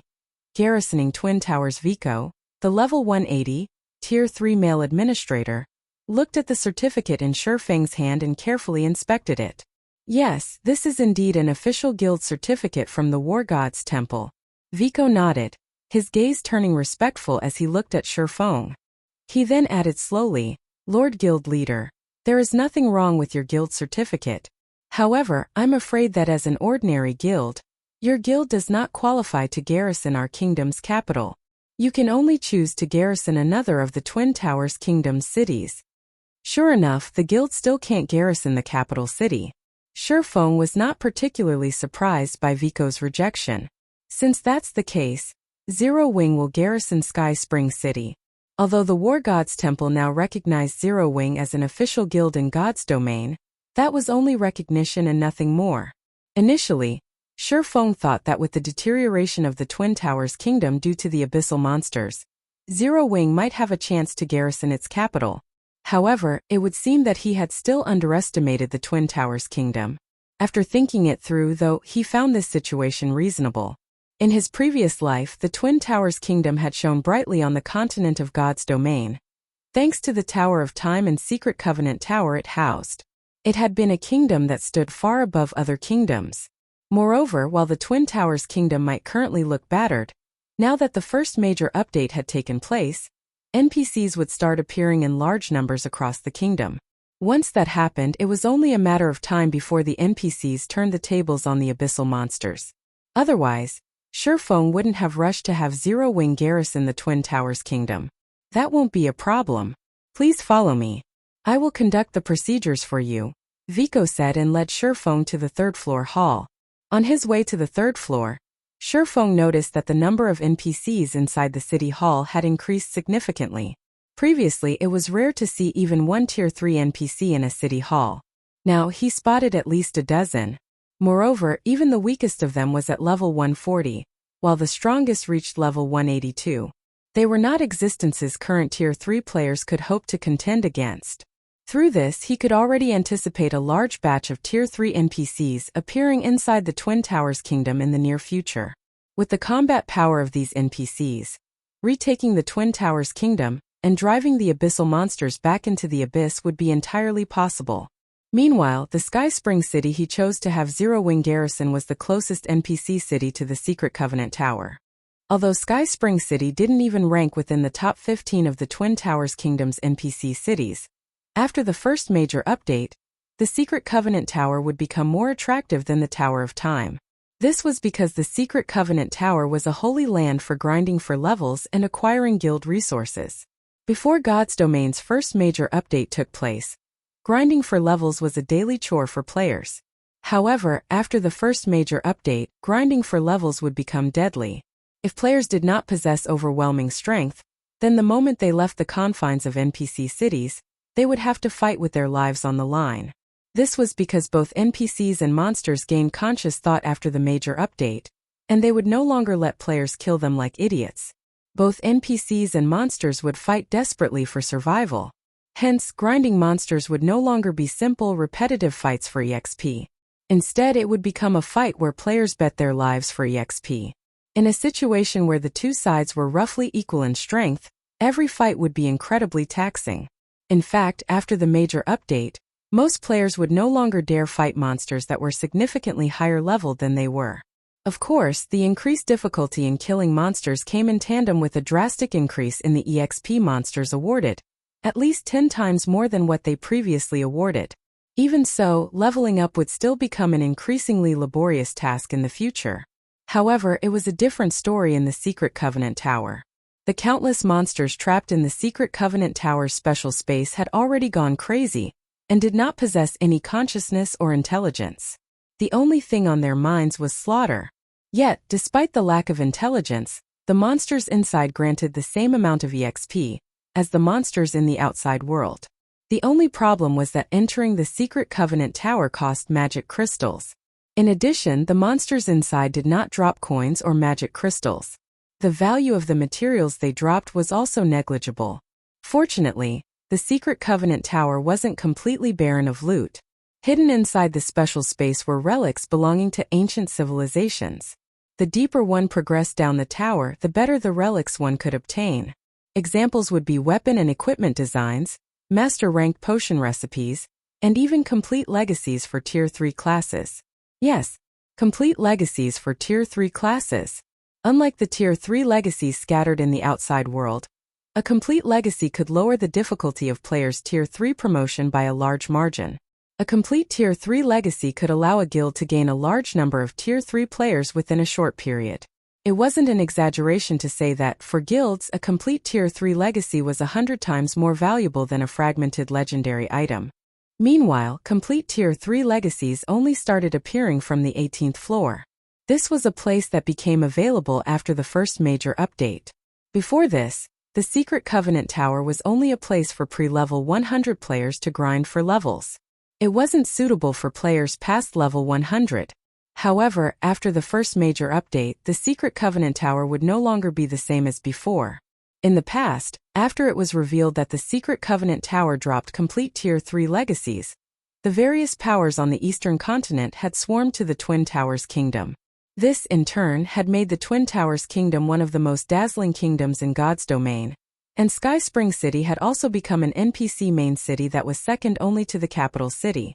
Shortly afterward, Administrator Vico completed all the formalities needed for Zero Wing to garrison Sky Spring City. Lord Guild Leader, this is your Sky Spring City Guild token. Vico handed a golden token to Shi Feng. He then explained, this token grants you partial authority to manage Sky Spring City, including its security and development. Once Zero Wing garrisons Sky Spring City, it will receive 10% of the city's profits as maintenance and management fees. No problem. Zero Wing will manage Sky Spring City well, and turn it into the best city in the Twin Towers Kingdom, Shi Feng said, nodding. Once a guild garrisoned a city, it couldn't arbitrarily decide to abandon the city and seek greener pastures. One could say that the guild and city were bound together for good or ill. Thus, even after guilds obtained the qualifications to garrison an NPC city, they still had to be careful with their choice. Fortunately, Shi Feng didn't have to concern himself with such a problem. Sky Spring City was bound to become one of the important hubs in the Eastern continent. The money and resources it could rake in would far surpass those of many royal capitals. If developed properly, the city could even rival imperial capitals.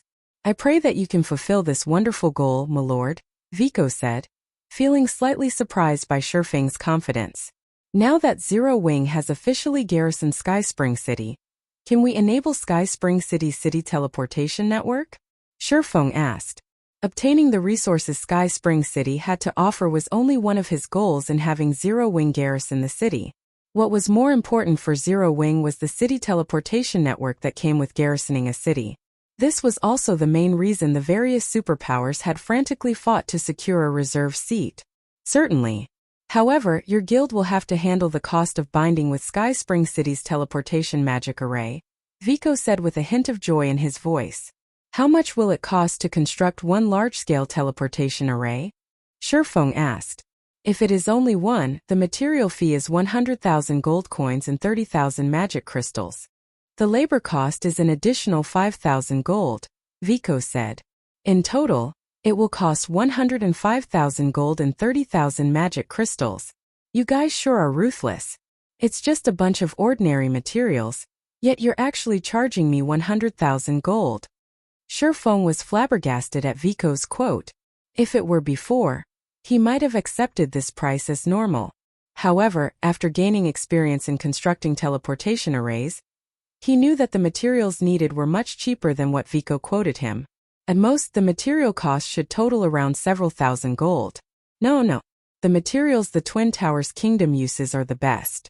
No problems will occur even after 1,000 years of use, Vico assured sincerely while shaking his head.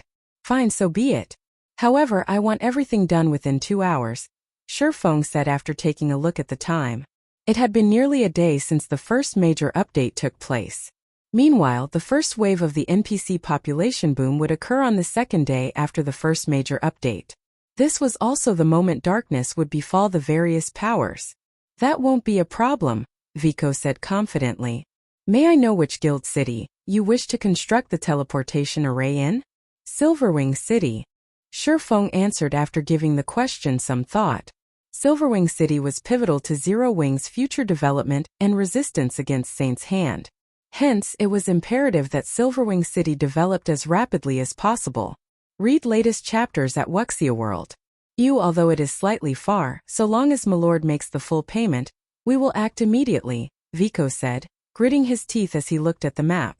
To Vico's joy, Shi Feng paid the 105,000 gold and 30,000 magic crystals without hesitation.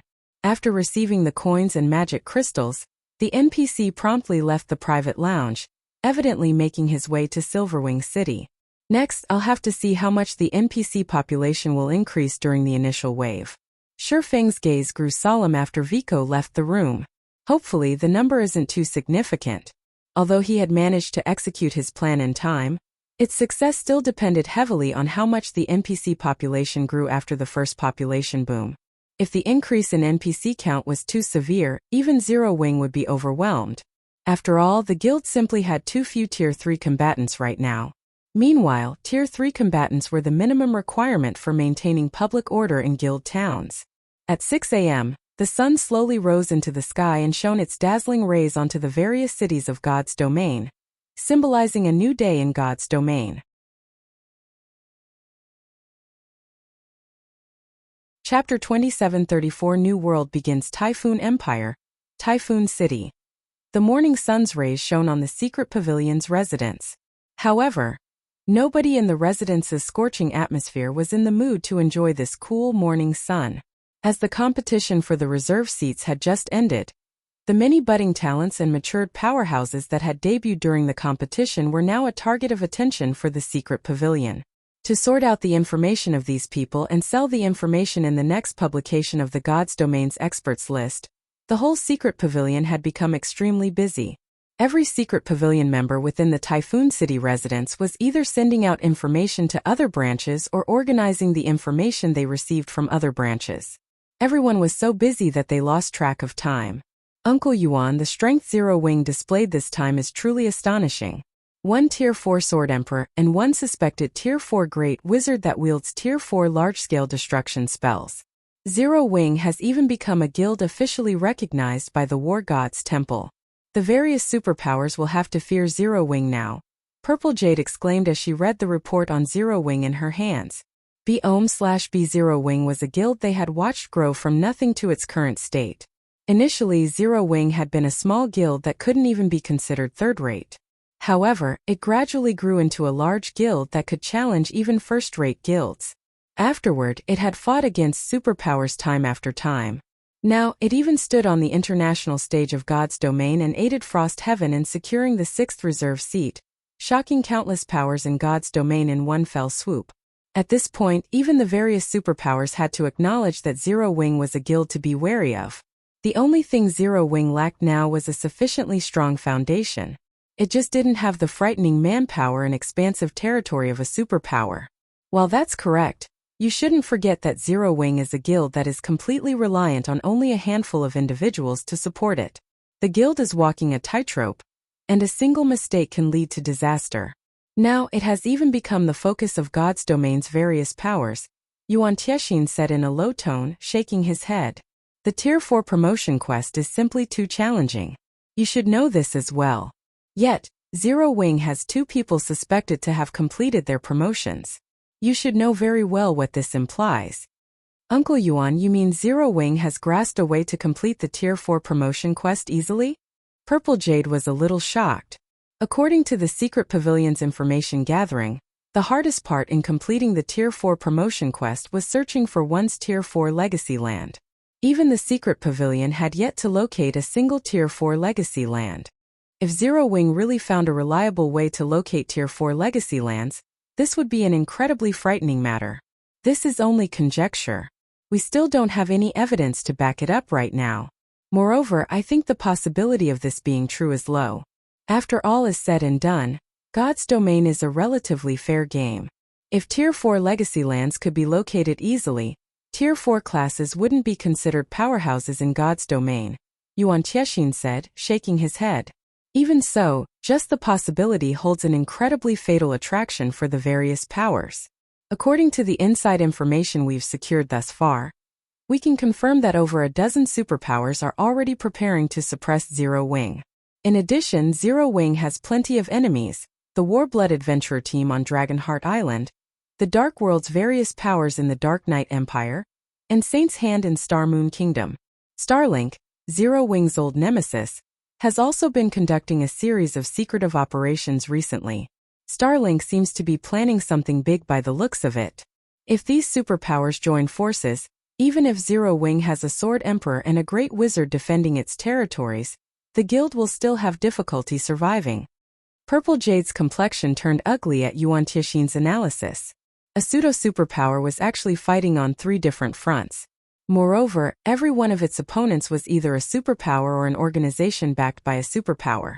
Anyone that heard this would definitely feel despair. For Zero Wing to survive until now, this was simply a miracle. Of course, Shi Feng and the rest of Zero Wing's upper echelon might not be afraid of the various superpowers as individuals, but it was a different story for a guild with so many members.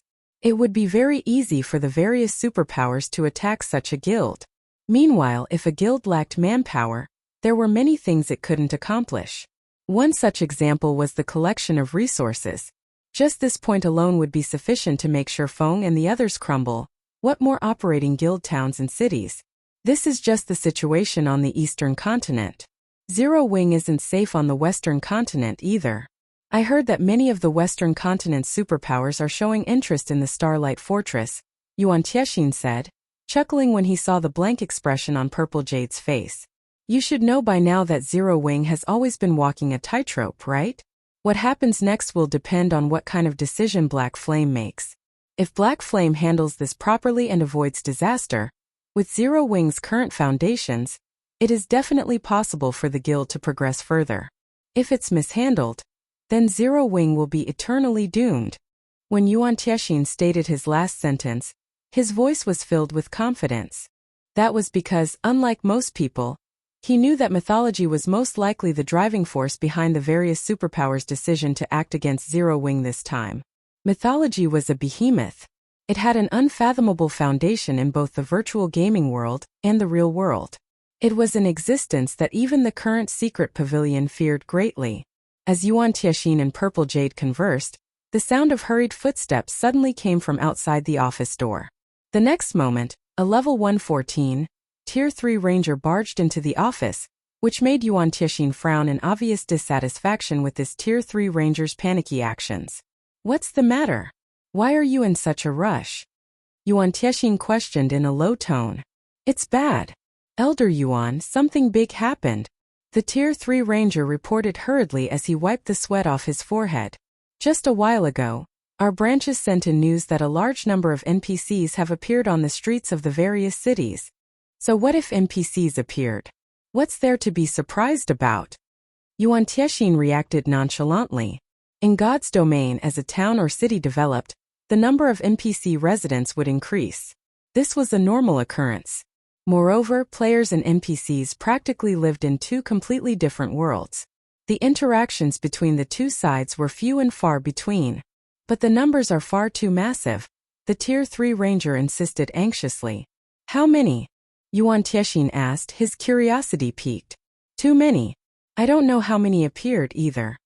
Gulping, the Tier 3 ranger pointed at the nearby window and said, I think you should look for yourself, Elder Yuan. This matter has already caused an uproar among the players in the city. Uproar? Yuan Tiexin couldn't help his puzzlement. Read latest chapters at Wuxia World. However, he felt that the ranger before him shouldn't be lying. He immediately stood up and approached the window. When the view outside the French window entered his sight, Yuan Tiexin froze on the spot in stupefaction. Uncle Yuan? Purple Jade grew puzzled as well when she saw Yuan Tiexin standing stock still. She then walked toward the window to take a look as well.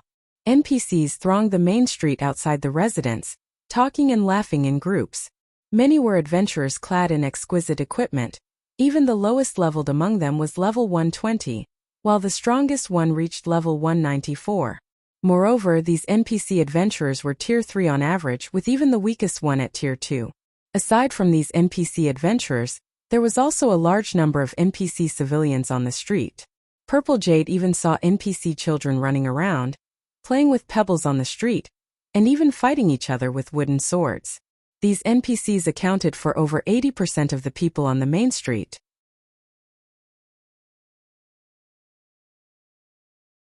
Chapter 2735. Different God's Domain, Zero Wing's decision. Why are there so many NPCs? Purple Jade couldn't believe her eyes as she looked at the NPCs chatting merrily on the main street. Their current location was an island nation on the western continent, with an incredibly harsh environment.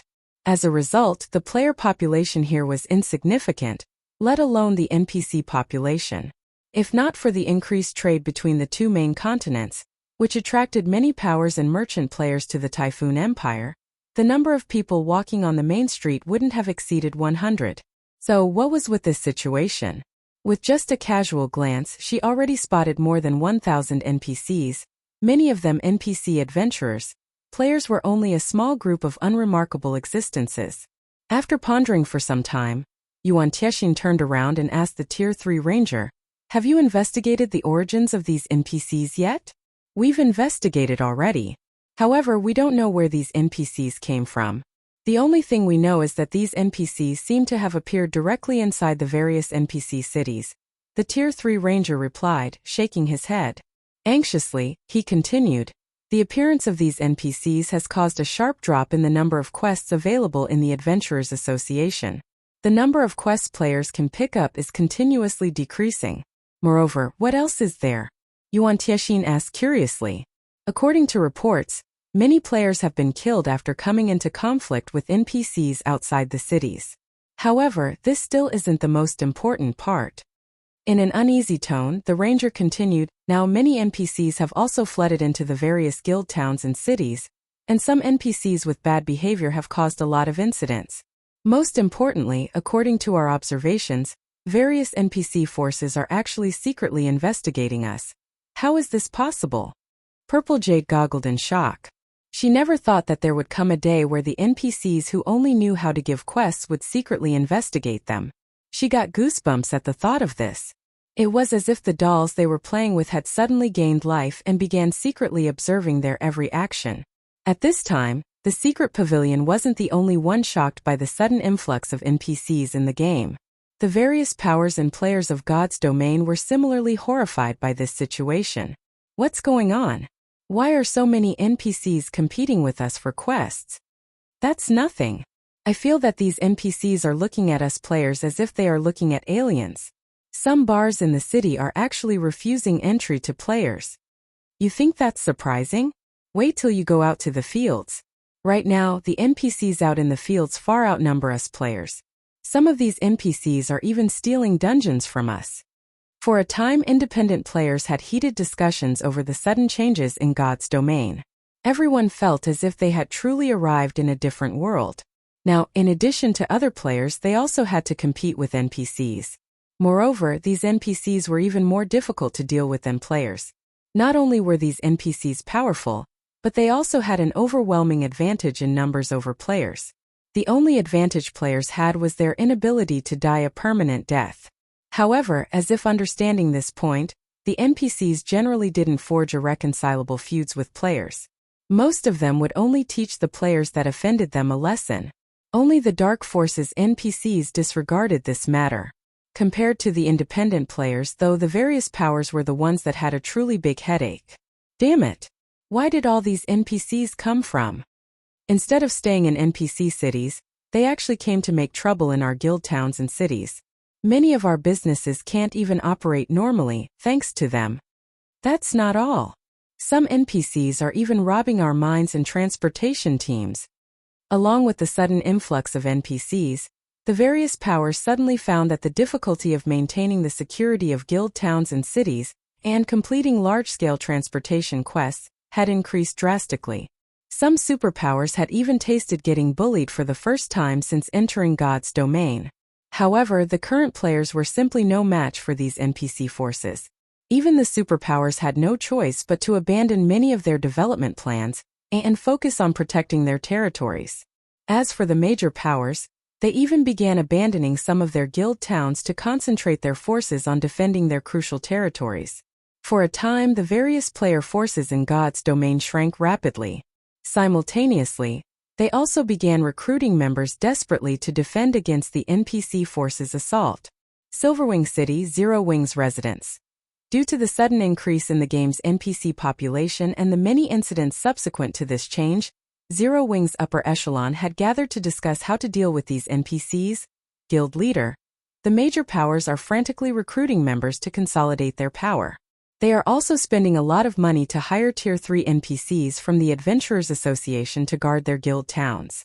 If we don't act now, I'm afraid the more powerful Tier 3 NPCs will be snatched up by others, Liang Jing said anxiously to Shi Feng after reading the latest report. The sudden influx of NPCs had caught every player off guard. Originally, the changes to the NPCs after the first major update was already a slight problem. Now that the NPC population far surpassed the player population, this change was no longer just a problem but a disaster. Zero Wing's 3 guild cities held strategic locations and also had incredible growth potential. Meanwhile, according to the information Liang Jing's subordinates sent her, many NPC forces had already set their sights on Zero Wing's guild cities.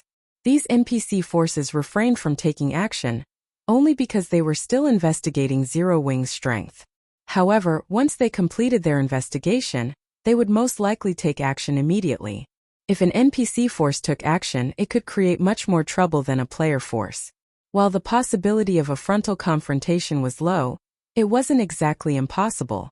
And even if the various NPC forces did not directly assault Zero Wing's guild cities, they could still dispatch NPCs to lurk around the guild city's trade routes and ambush susceptible targets. That would be a nightmare for Zero Wing. Hence, Zero Wing had to increase its defenses as soon as possible. That's right. Guild leader, if we act slowly, the various major powers will steal all of the powerful Tier 3 NPCs. The other management personnel present nodded in agreement with Liang Jing. In the current situation, even the various superpowers had to lower their heads and hire NPCs from the Adventurers Association. If Zero Wing didn't act now, it would soon be too late. After all, there was a limited number of Tier 3 NPCs available for hire at the Adventurers Association. If the other powers got to pick first, nothing would be left for Zero Wing. Although Zero Wing also had many powerful Tier 3 personal guards, these personal guards were still far from enough to maintain the security of 3 cities. Moreover, the difficulty of directly recruiting Tier 3 personal guards was incredibly high. At best, players could only recruit Tier 2 NPCs with good growth potential. In addition, personal guards cost a lot of money to nurture. On the off chance these personal guards died in combat, Zero Wing would suffer a major blow. However, the Adventurers Association's NPCs wouldn't pose such a problem. Even if these NPCs died, it was none of Zero Wing's concern. The guild wasn't obligated to pay a huge price to resurrect these NPCs. That won't be necessary. Shi Feng shook his head. While hiring the Adventurers Association's Tier 3 NPCs is indeed a solution, it isn't a long-term one. The cost to hire these NPCs is excessive. Any random Tier 3 NPC will cost at least 100 gold per day to hire, and the defense of a small city will require at least 500 Tier 3 NPCs. That's an expenditure of 50,000 gold per day. Only the superpowers could afford to pay a daily maintenance fee of 50,000 gold for one guild city. However, it was a different story for Zero Wing. Zero Wing originally already spent a lot of coins every day. In fact, the guild was reliant on selling coins for credits to maintain the operation of its headquarters in the real world. Hence, it couldn't afford to hire Tier 3 NPCs to safeguard its guild cities at all. But quite a number of NPCs have begun making a ruckus in our cities. Fortunately, we have Tier 4 NPCs defending our cities, so those NPC forces are still cautious when causing a scene. However, if those NPC forces take action against us outside our cities, we'll have a difficult time managing the situation, Yulan said worriedly. Previously, as their opponents were only players, they could still deal with the situation. However, now that their opponents were Tier 3 NPCs that ranged between level 130 and level 160, Zero Wing was in an incredibly unfavorable situation. Of Zero Wing's combatants, the only ones capable of fighting the hostile NPCs were the guild's personal guards. However, these personal guards were necessary for maintaining order in the guild cities. Let's just stop caring then, Shi Feng said, chuckling. Yulan was stunned by Shi Feng's response. Stop caring? At this moment, let alone Yulan, the other Zero Wing executives present were also stunned. What did Shi Feng mean by that? If they stopped caring about this situation, how would the 3 guild cities generate income? If the guild cities lost their trade routes, the items sold by NPCs would disappear from the cities.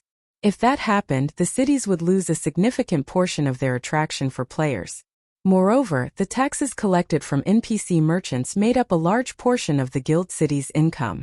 From today onward, Zero Wing's 3 guild cities will prohibit entry to unrelated NPCs.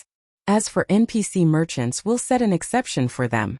However, each shop is allowed to bring only 10 people into the cities, Shi Feng said calmly. In addition, raise the entrance fees in all 3 cities to 20 silver coins and double the rent for the shops. However, partnered powers may receive a 20% discount. Guild leader. Everyone present in the meeting room gaped in shock at Shi Feng's words. They could indeed prevent NPCs from making a ruckus in the 3 guild cities by prohibiting entry to the majority of NPCs. However, the development of the 3 cities would also stagnate. After all, players had to get their quests from these NPCs. Moreover, many of the items sold in the 3 cities were actually sold by NPCs. If they refused entry to NPCs, it would be equivalent to having the income of the 3 cities. As for raising entrance fees to 20 silver and doubling shop rent, that was basically saying Zero Wing wanted no players inside its guild cities. Read latest chapters at Wuxia World.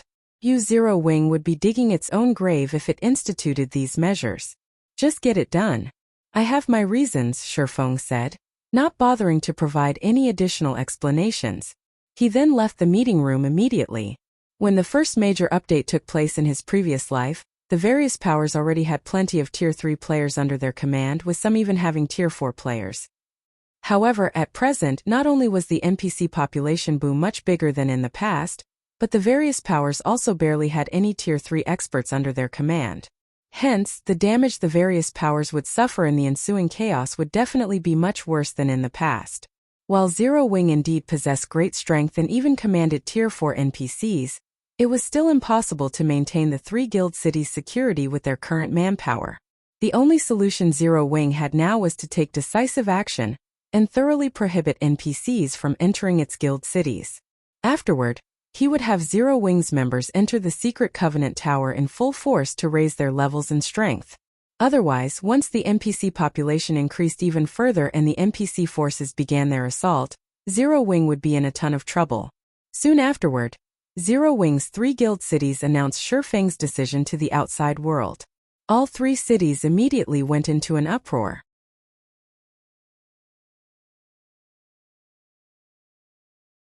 Chapter 2736, Crazy Zero Wing? Cold Spring Forest, Stone Forest City, Freedom Hotel. What is Zero Wing thinking? Mu Lingsha, who was resting in a room in the Freedom Hotel, stood up reflexively in surprise when she saw the announcement Zero Wing made in Stone Forest City, prohibiting NPCs from entering the city at such a time. Even Stone Forest City wouldn't be able to afford such a loss. After reading the city announcement, Unyielding Heart, who sat nearby, pondered before saying, "But this is indeed one way to solve the NPC problem. But at the cost of more than half of the city's revenue? Isn't this too huge a price to pay?" Moreover, Zero Wing directly raised the city's entrance fee to 20 silver to make up for the loss. I'm afraid ordinary players won't be able to accept such a fee. Even the present Stone Forest City would have a hard time justifying it, let alone Zero Wing's 2 other guild cities, Mu Lingsha said in confusion. The Dark World side is keeping an eye on us. If we show any signs of weaknesses, the Dark World's powers will make a move.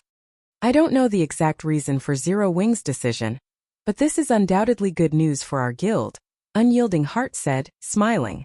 Good news. A blank look appeared on Mu Lingsha's face.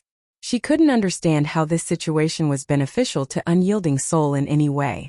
The increase in Stone Forest City's entrance fee will undoubtedly drive away many players. Meanwhile, you know how excellent Stone Forest City's environment is. It is the best place among the level 100+ neutral maps for players to get rid of the foreign energy invading their bodies.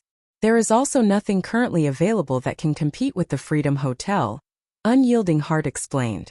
If players start leaving Stone Forest City, empty slots will appear in the Freedom Hotel. We can have our guild members fill these slots. You're right. Mu Lingsha's eyes glowed in realization. I'll notify the guild leader and have him make the necessary preparations. Even before the first major update, Stone Forest City was incredibly crowded already. Meanwhile, the sudden influx of NPCs had only made the city even more crowded. The city's population had grown so much that the city's management had no choice but to limit traffic into the city. If many NPCs and players left Stone Forest City, it would indeed be a perfect opportunity for Unyielding Soul to develop there. Stone Forest City was one of the few player-owned intermediate cities in God's domain. If Unyielding Soul leveraged this opportunity, its guild members' average level might surpass that of other guilds. Orc Empire Silverwing City. This is crazy. Zero Wing must be crazy. It doesn't matter if those NPCs are driven away, but why did the rent become more expensive too? This must be Zero Wing's conspiracy. Zero Wing must be trying to drive merchant players like us out of Silverwing City. Zero Wing is awesome. I support Zero Wing. Good riddance to those NPCs. This is a city built by players. I can't even pick up a quest thanks to all those NPCs. The players residing in Silverwing City had mixed opinions regarding Zero Wing's new regulations. Some criticized Zero Wing for being money crazy, while others approved of the decision. Meanwhile, when the various major powers received word of Zero Wing's decision to prohibit NPCs from entering its cities, they were amused. How bold of Zero Wing! I want to see how it's going to continue operating its 3 guild cities. While everyone else is frantically recruiting members and thinking about how to keep themselves alive, Zero Wing is chasing people away. It seems Zero Wing has grown arrogant after helping Frost Heaven become one of the 12 reserve guilds. Now that Silverwing City has taken the initiative to step back in the Orc Empire, it's a good opportunity for our guild to grow. Relay my orders immediately. We'll have our guild town's entrance fee. We'll also lower the membership requirements for our guild. When the various major powers saw Zero Wing driving players away from its cities, they promptly took advantage of this opportunity to increase their market share in the Orc Empire. In less than half an hour, the number of players entering Zero Wing's 3 guild cities decreased significantly. Many ordinary players operating in the Orc Empire opted to visit other guild towns instead. The income Zero Wing generated from NPCs also fell sharply. Guild leader, this really won't do. In less than half an hour, our 3 cities have lost more than 20% of their traffic. At this rate, we would be fortunate to retain even 10% of our usual traffic, Yulan said after urgently contacting Shi Feng. She felt herself going crazy over this situation. All of this was money. As Gentle Snow and Aqua Rose currently weren't in a suitable state to manage Zero Wing, the guild's management was left to Yulan and Liang Jing. Previously, they still weren't aware of Zero Wing's exact situation. However, after shouldering the 2 vice guild leaders' responsibilities, they discovered that Zero Wing had always been walking a tightrope. Now, the guild's financial situation was just barely balanced. However, if Zero Wing were to lose most of its 3 cities' income, the guild would most likely lose the ability to operate normally. After all, the training system in the real world required a lot of energy to operate. Moreover, the guild had increased its internal member count to 5,000. Thus, the amount of money the guild spent every day was staggering. To make matters worse, Zero Wing did not accept the investment of major corporations. If the guild lost its income of coins now, it wouldn't take more than a week for the guild to go bankrupt. I understand. Shi Feng nodded and chuckled when he saw Yolan's anxious expression. But this is only spare change. Spare change? Yulan felt as if she was going to faint. They were losing hundreds of thousands of gold coins per day. Moreover, the various large guilds operating in the Orc Empire hadn't been slacking in developing their respective guild towns. Although none of them had created a basic city yet, they did have advanced towns. In addition, these guilds received a lot of funds from their investors. Hence, the facilities their towns had weren't that far from matching Silverwing cities. The main difference was that the security and convenience level in these towns were far from comparable to Silverwing cities. Shifting his camera angle, Shi Feng smiled and asked, "Can you tell what this building in front of me is?" The next moment, what appeared on Yolan's screen was a massive 5-story tall building. High walls surrounded this building, thoroughly isolating it from the outside world. The density of the mana within the walls was also considerably higher than that of the outside world. Moreover, the building looked the same as the teleportation halls found in NPC cities. A teleportation hall? Yulan gasped. That's right. A teleportation hall. Shi Feng nodded. Moreover, this teleportation hall is the same as the ones found in NPC cities. The only difference is that this thing can teleport people to only one designated NPC city. But even if it can teleport players to an NPC city, I'm afraid the teleportation fee isn't something ordinary players can afford, Yulan said after calming down. It was indeed a great convenience for a guild city to have a teleportation hall. That way, players seeking to travel to Silverwing City or NPC cities could do so within a short period. However, this convenience did not come for free. The cost of teleporting between countries was incredibly high, ranging from several dozen silver coins to several gold coins.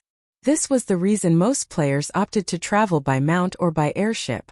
If players were merely using Silverwing City as a teleportation hub, they wouldn't save themselves much trouble. As for teleporting from the Orc Empire to NPC cities, they could use return scrolls. What you say is correct, but this teleportation hall is linked to a somewhat special location, Shi Feng said, smiling. He fully understood what was going through Yulan's mind. Isn't the destination an NPC city? Yulan asked, puzzled. Even if Silverwing City's teleportation hall were connected to an empire's capital, it wouldn't be of much help to the current Zero Wing. The target destination is indeed an NPC city, but this NPC city is somewhat different from others. Shi Feng nodded. He then added slowly, you won't understand even if I explain it to you. The teleportation hall is already constructed. Contact Unyielding Soul and Crimson Emperor, and have them send representatives to Silverwing City. Tell them I have a business proposition for them. Are we inviting them over now? Yulan asked in confusion. Read latest chapters at Wuxia World. The various superpowers were currently shrinking their spheres of influence, and none of them were having a good time.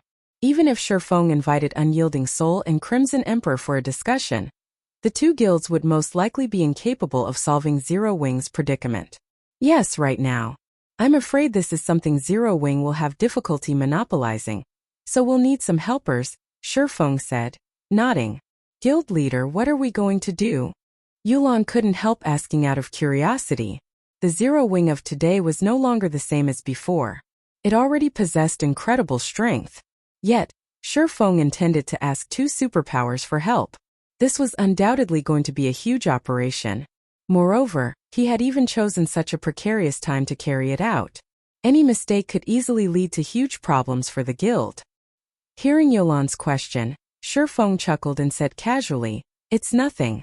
It's just an operation to turn Zero Wing into a true giant in God's domain.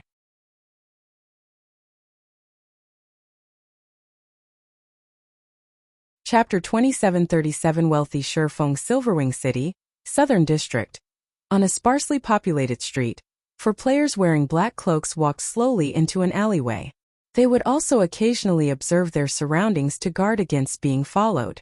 After the four of them walked a certain distance into the alleyway and verified that there were indeed no players following them, they breathed out a sigh of relief. What is this black flame trying to do? Why must we act so secretively and not let others notice us? A female guardian knight with shoulder-length hair demanded in dissatisfaction. Blue. Illusory words, the cleric in holy white robes, glared at the female knight standing beside her. I made an exception and brought you here this time. You'd best pay attention to your words and actions. Blue Gown was the vice commander and lead MT of the main force under Illusory Words' command. She ranked third among the guild's new talents and was also Illusory Words' confidant, who would succeed Illusory Words as vice guild leader in the future. Unfortunately, Blue Gown had a common failing, one that plagued all newcomers trained by superpowers. She did not place anyone outside of super first-rate guilds and super guilds in her eyes. After Illusory Words' scathing reprimand, the beautiful female knight dared not continue with her complaints. Big sis Illusory, I won't talk about this anymore. So you mustn't forget to bring me along for future matters, Blue Gown said pitifully. Pay attention next time, Illusory Words said as she gave Blue Gown a pampering look. She then turned to Unyielding Soul and Mu Lingsha and said, I apologize for letting you see such a joke. It's normal for newcomers to be a little arrogant. You can't achieve anything if you don't have such arrogance. You don't have to mind us, Vice Guild Leader Illusory, Unyielding Heart said. He had long since gotten used to similar sights. In any other virtual reality game, being one of the top-ranking newcomers of a super first-rate guild was indeed something worth boasting about. After all, a single super first-rate guild or super guild was more than enough to rule an entire virtual reality game back then. How could the top talents of such guilds not be a little arrogant? Hence, it was only natural that these newcomers looked down on up-and-coming guilds. However, the situation was different now. At this point, God's Domain was practically a unique existence already. A game that even international corporations poked their hands into. The influence the various powers in God's Domain held was thousands of times greater than what they held in other virtual reality games. One couldn't use common sense to judge the powers operating within the game at all. Meanwhile, when Blue Gown heard Unyielding Heart's words, although she didn't say anything in response, her eyes held a hint of dissatisfaction. However, I wonder why guild leader Black Flame called both our guilds over this time? He even instructed us to keep our visit a secret, Mu Lingsha said. The current Zero Wing was like the midday sun. Its current problems had a very easy solution. Let major corporations invest in the guild. So long as Zero Wing possessed sufficient capital and background, maintaining its current sphere of influence would be a piece of cake. However, Shi Feng did not do so.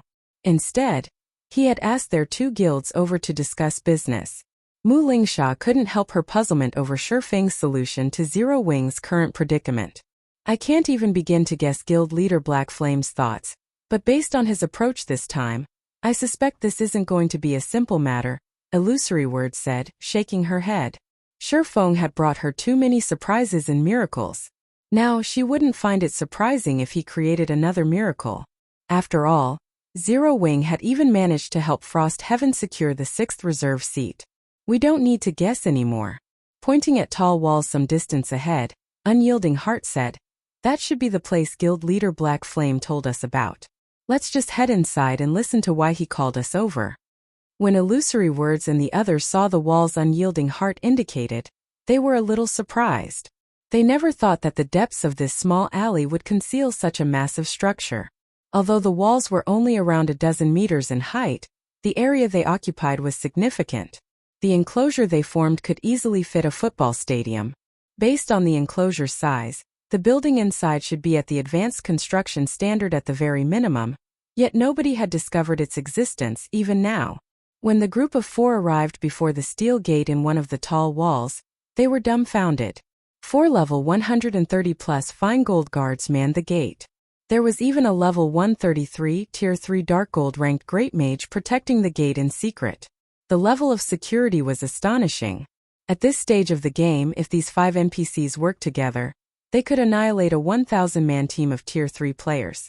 Moreover, the various large guilds were treating fine gold and dark gold guards like precious treasures, showering them with all sorts of resources and ensuring their safety as much as possible. On the other hand, Zero Wing was actually using these precious guards as gatekeepers.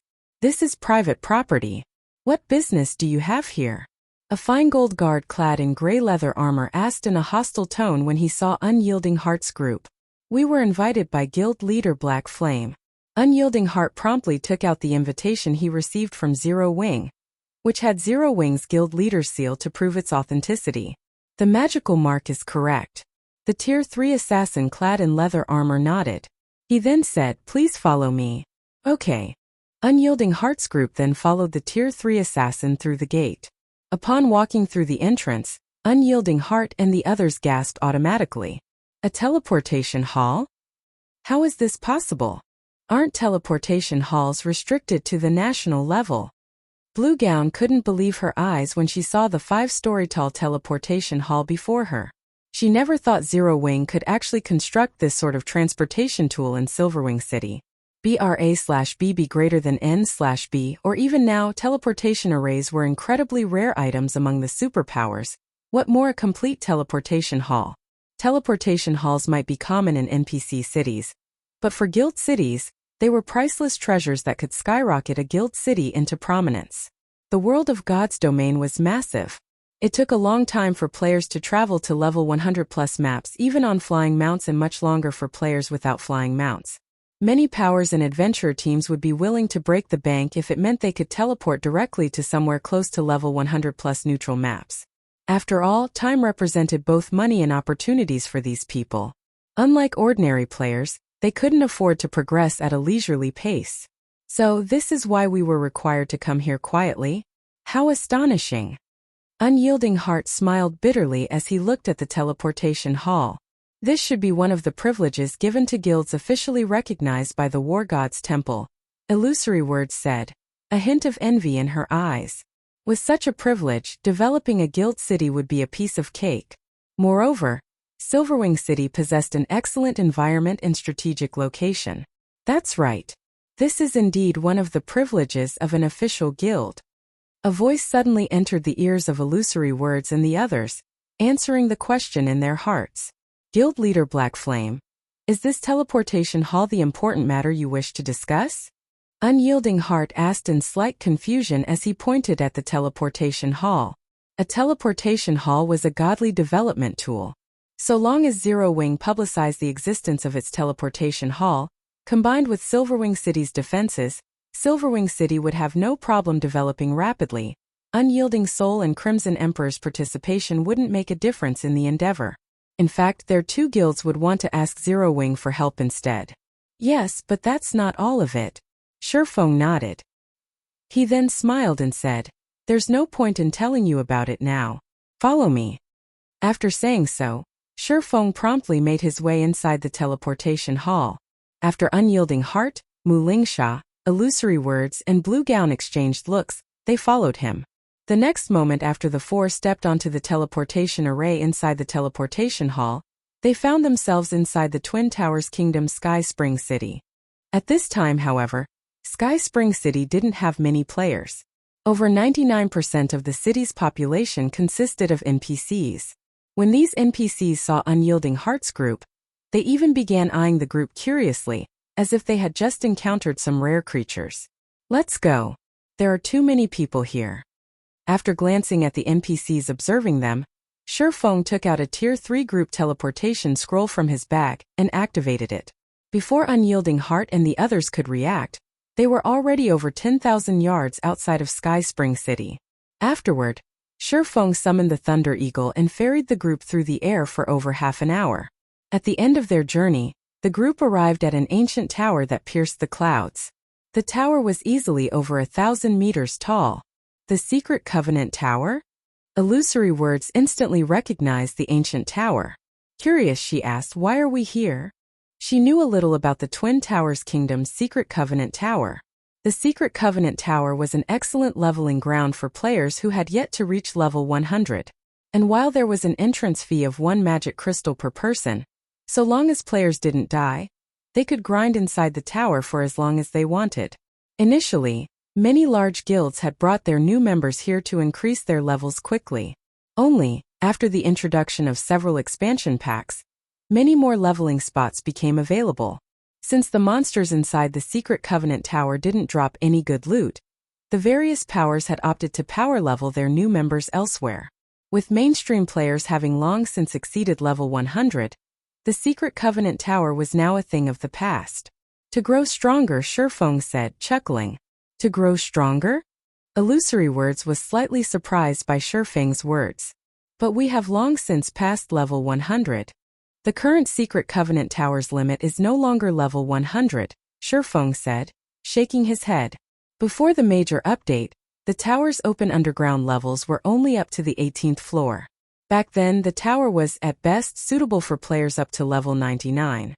However, the tower's open underground levels are now up to the 36th floor, and the monsters inside reach up to level 150. Vice Guild Leader Illusory, "I'm sure you understand what this means, right?" When Shi Feng finished speaking, the eyes of Illusory Words and Unyielding Heart lit up with excitement. Nowadays, due to the large number of NPCs competing for quests and monsters, leveling up had become incredibly troublesome. Yet, levels were what players currently lacked the most. If, at the cost of 1 magic crystal per person, players could freely grind the crazed monsters inside the Secret Covenant Tower, their leveling speed would be much faster than what they could achieve in the outside world. Guild Leader Black Flame, "Do you mean for us to cordon off the Secret Covenant Tower, monopolize it for ourselves, and let our guild members level up rapidly?" Unyielding Heart asked, a hint of excitement in his voice. It had originally already been difficult for players to level up past level 100. With the additional competition from NPCs, the endeavor only became even more challenging. However, if Zero Wing, Unyielding Soul, and Crimson Emperor had a way to allow their members to reach level 120 rapidly and start challenging their Tier 4 promotion quests, their guild's development speed could surpass the other superpowers by a large margin. "No, I don't mean to cordon off the Secret Covenant Tower." Shi Feng shook his head. "Read latest chapters at Wuxia World." "You then?" Unyielding Heart prompted, confused by Shi Feng's answer. "I want to thoroughly seal off Sky Spring City." Shi Feng's eyes gleamed with a manic light at this proclamation. "Aside from the members of our 3 guilds, we will prohibit all outsiders from setting foot in Sky Spring City." "Cordon off the entire Sky Spring City?" Unyielding Heart was stunned. Guild Leader Black Flame, Isn't that a little overboard? Illusory Words asked in confusion. While the Secret Covenant Tower can indeed provide faster leveling, the manpower required to thoroughly cordon off an NPC city is too much. With the current state of the game, it will be incredibly taxing for our 3 guilds to do so. Due to the NPC population boom, the various superpowers were short on manpower. Meanwhile, even if Sky Spring City was in decline, its player population still exceeded 100,000. The manpower required to chase away all these players from the city was no laughing matter. Not to mention, their 3 guilds would also have to station many players in the city long term. If we were doing this only for levels, it would indeed be a waste to cordon off the entire city, Shi Feng said. He then walked to the Secret Covenant Tower, pointed at the second-floor teleportation array that led to the 19th underground floor, and looked at Illusory Words and the others. He then smiled and continued, but what if the Secret Covenant Tower contains complete legacies for the various Tier 3 classes?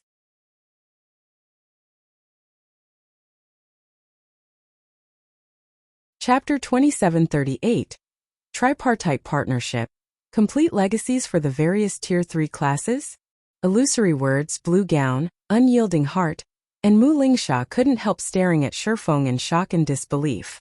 This was especially true for Crimson Emperor's talented rookie, Blue Gown. She found Shi Feng's words fantastic.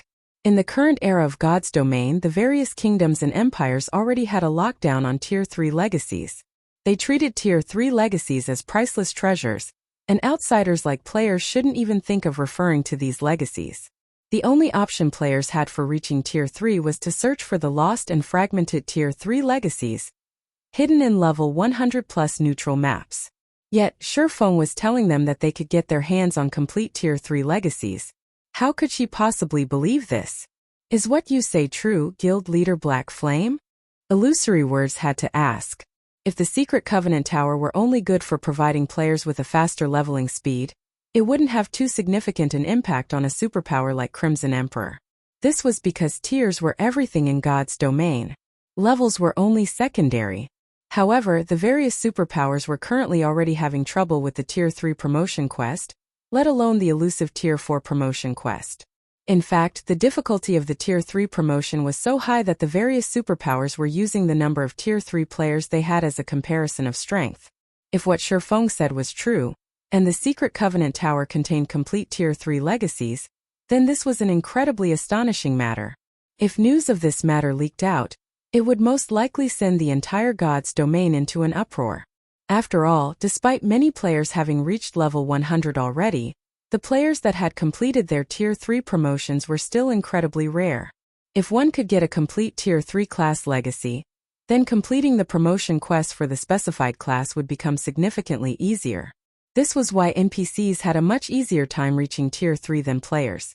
If the difficulty of players' Tier 3 promotion quests were reduced, the number of players successfully reaching Tier 3 would definitely skyrocket.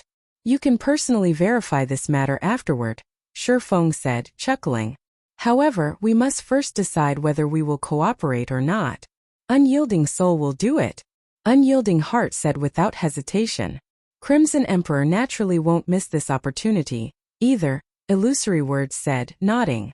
However, she then continued worriedly, but with only our 3 guilds, I'm afraid it will still be very difficult to seal off Sky Spring City, let alone concealing the Secret Covenant Tower's true secret.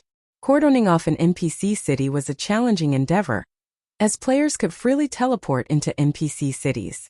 Players like themselves were powerless to prevent this.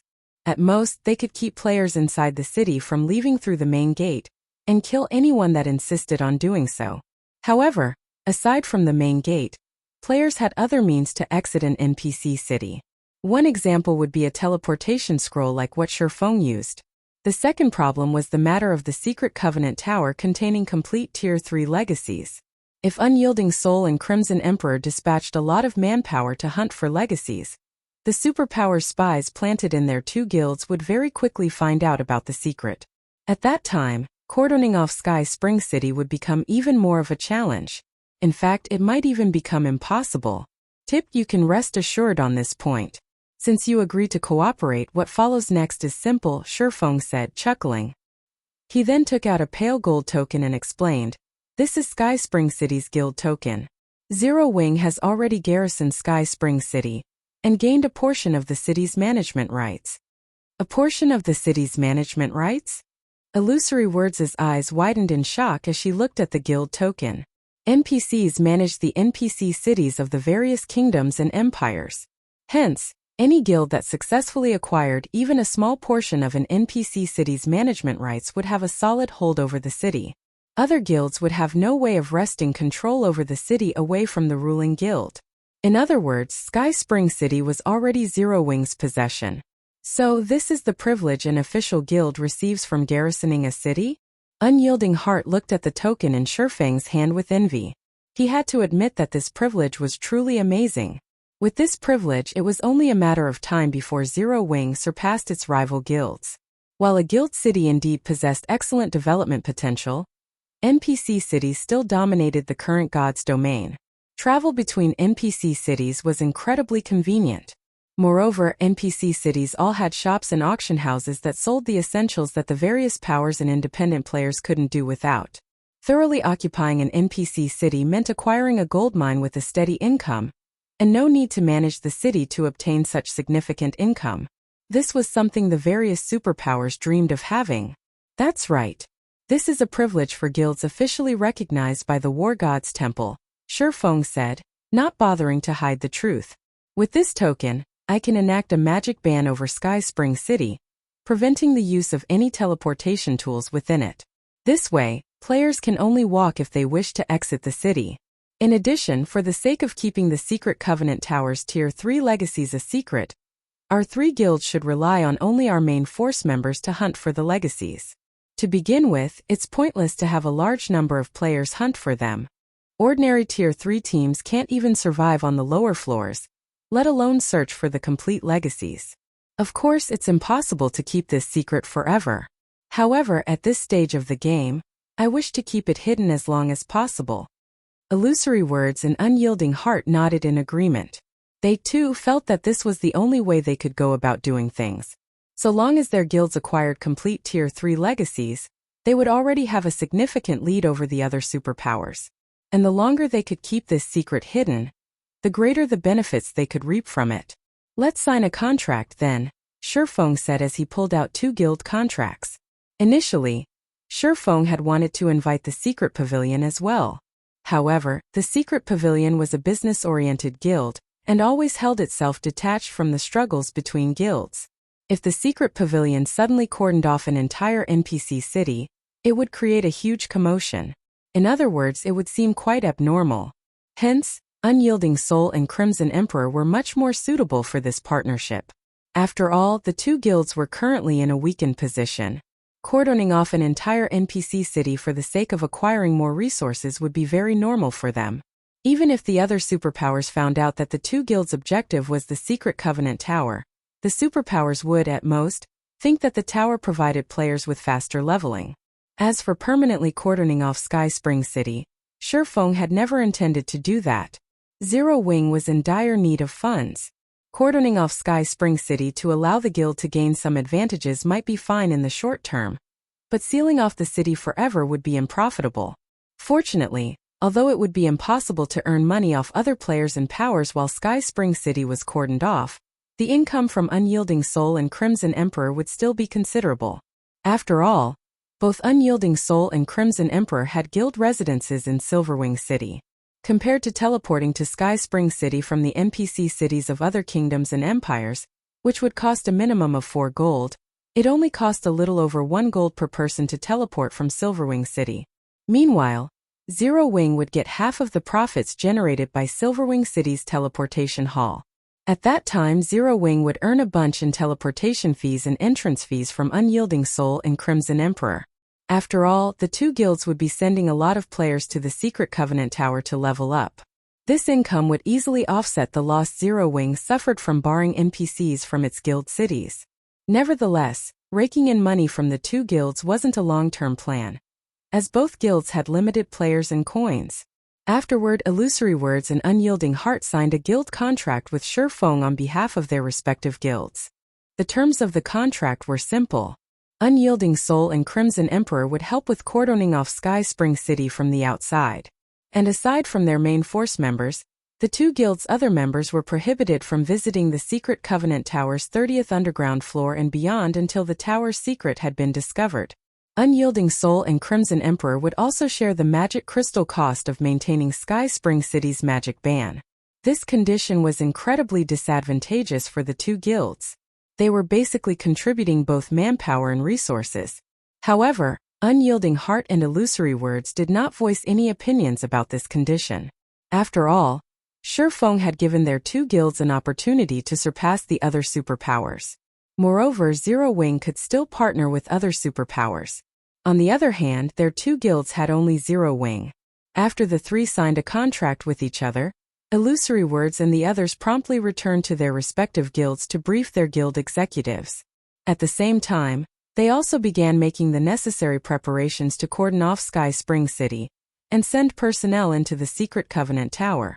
This matter was of utmost importance to their two guilds, so they had no choice but to be incredibly careful in their actions. It would also take some time to fully cordon off Sky Spring City. Likewise, Shi Feng had Fire Dance, Yulan, and the others prepare for the Secret Covenant Tower.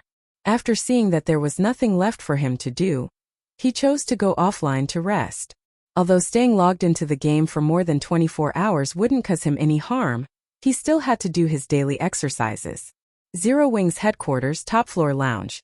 By the time Shi Feng returned to the real world, the sun outside was already illuminating the entire room. It was close to noon. Guild leader, you're finally out. Liang Jing suddenly contacted Shi Feng.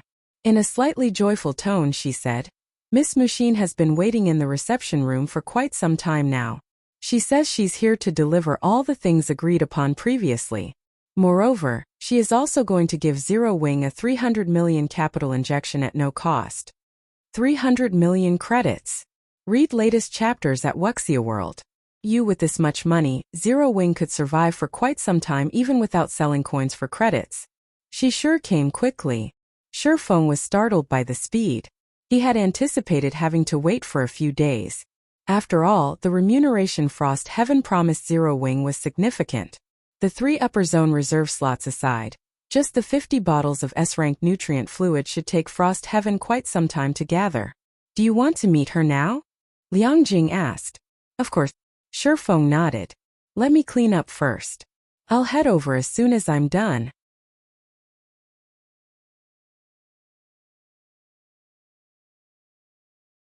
Chapter 2739 Upper Zone Zero Wing's headquarters, top floor lounge. After Shi Feng finished tidying up, he made his way to the lounge. Upon entering the room, he noticed 2 girls sitting by the window and enjoying the scenery outside. Of the 2 girls, the elder one was Mushin, whom Shi Feng had met quite a few times now. Mushin wore a purple cyan one-piece dress. Like the summer sun, she exuded an indescribable warmth. Her aura in the real world was quite unlike the solemn aura she had in God's domain. The younger girl, sitting beside Mushin, wore a white sweatshirt and a pair of jeans. Although the younger girl gave off a sense of purity and sassiness, her petite figure only made her look like a little girl pretending to be an adult. This younger girl was someone else Shi Feng had met in God's domain before. She was Kurue Mushin's younger sister. Shi Feng, you finally decided to show up. Do you know how long you made us wait here? Kurue said, her face full of resentment as she looked at Shi Feng. Don't listen to her. We didn't wait very long, Mushin said, shaking her head. My sister and I can also take advantage of this time to relax and appreciate the city scenery in the outside world. And from what I've seen thus far, I have to say that this is quite an enjoyable feeling. Mushin's words confused Shi Feng a little. Appreciate the outside world city scenery? Oh right. I haven't told you about it yet. Noticing the confusion on Shi Feng's face, Mushin smiled faintly and said, My sister and I have always lived in the upper zone, and we very rarely come out from there. I see. Shi Feng nodded. However, Mushin's answer only served to confuse him further. Miss Mushin, is there no urban landscape inside the upper zone? All upper zones were established in first-tier megacities. Logically, urban landscapes should be very common in such cities. In fact, the scenery these megacities offered should be much more spectacular than what was visible from Zero Wing's headquarters. You'll understand once you visit the upper zone, Mushin said, a friendly smile appearing on her face. The upper zone is different from other places. Although Uncle Hong has given you the reserve slots, you still need to register with the upper zone first before you can enter. However, you're probably unfamiliar with the upper zone, so Uncle Hong sent me to escort you so that you can avoid any unnecessary troubles. That's right. If you don't have the guidance of veterans like us, you'll face a lot of trouble once you enter the upper zone, Kuruwei said delightedly. You might even get kicked out of the upper zone because of a single mistake. Mushin did not refute Kuruwei's words. Looking at Mushin, Shi Feng said, I'll have to trouble you then. It's no trouble. Mushin shook her head. She then continued softly, It is only thanks to you that Frost Heaven has managed to become a reserve guild. After saying so, Mushin picked up the black briefcase beside her seat. There are 50 bottles of S-rank nutrient fluid here. You should store them well, Mushin said after opening the briefcase. She then warned, however, while the S-rank nutrient fluid is indeed an excellent product, it's best to avoid overusing it, as it is still incomplete. It isn't a finished product? Shi Feng was surprised by this revelation. The S-rank nutrient fluid was something countless people fought to obtain. Just the fact that it could maintain a person's youth was already unbelievable. Yet, this drug wasn't actually a finished product? That's right. It isn't a finished product, so you should drink as little of it as possible, Kuruwei said, nodding. She then continued in a surprisingly soft voice, As you're about to enter the upper zone, there are some things you are allowed to know now.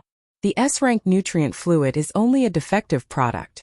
However, as it indeed has amazing effects on the human body, the Green God Company sells it in small quantities. Nonetheless, in the upper zones, drinking it isn't recommended. Mushin nodded in support of Kuruwei's words. Thus far, Kuruwei and I have drunk only 2 or 3 bottles of S-rank nutrient fluids because of special circumstances. Uncle Hong even severely warned us and banned us from drinking more. Uncle Hong isn't someone who would harm us, so you should also be careful when using the S-rank nutrient fluid, Mushin said earnestly. Upon hearing this, Shi Feng couldn't help becoming a little wary of the S-rank nutrient fluid. He then said, I understand. I'll have my people drink as little of it as possible. If even the upper zone advised its residents against drinking the S-rank nutrient fluid, then there were definitely problems with this product. However, as to what exactly these problems were, most likely only a small number of people knew. Fortunately, aside from himself, everyone else in the guild hadn't consumed a significant amount of S-rank nutrient fluids. Now that our matters here are settled, since her elder sister had already transferred the S-rank nutrient fluids to Shi Feng, Kuruwei said excitedly, Let's go to the upper zone. We're going there now? Shi Feng was a little stunned. The upper zones were established only in certain first-tier cities, which were several hours of flight away. At this time, half the day had gone by already. Of course. We have a supersonic jet ready, Kuruwei said nonchalantly.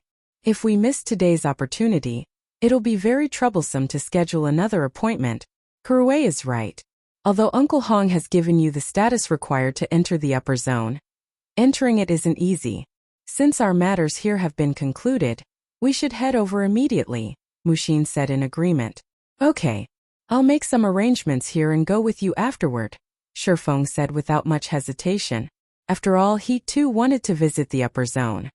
Not to mention, Gentle Snow and Aqua Rose's situation wasn't exactly optimistic. If left alone for too long, they might even fall into a coma. Moreover, during his previous life, the upper zone was a place that even the executives of the various super first-rate guilds and first-rate guilds yearned to live in. As for the guild leader of a second-rate guild like himself, visiting the upper zone was something he never even dared to dream about. Mushin being willing to escort him to an upper zone was naturally to his advantage.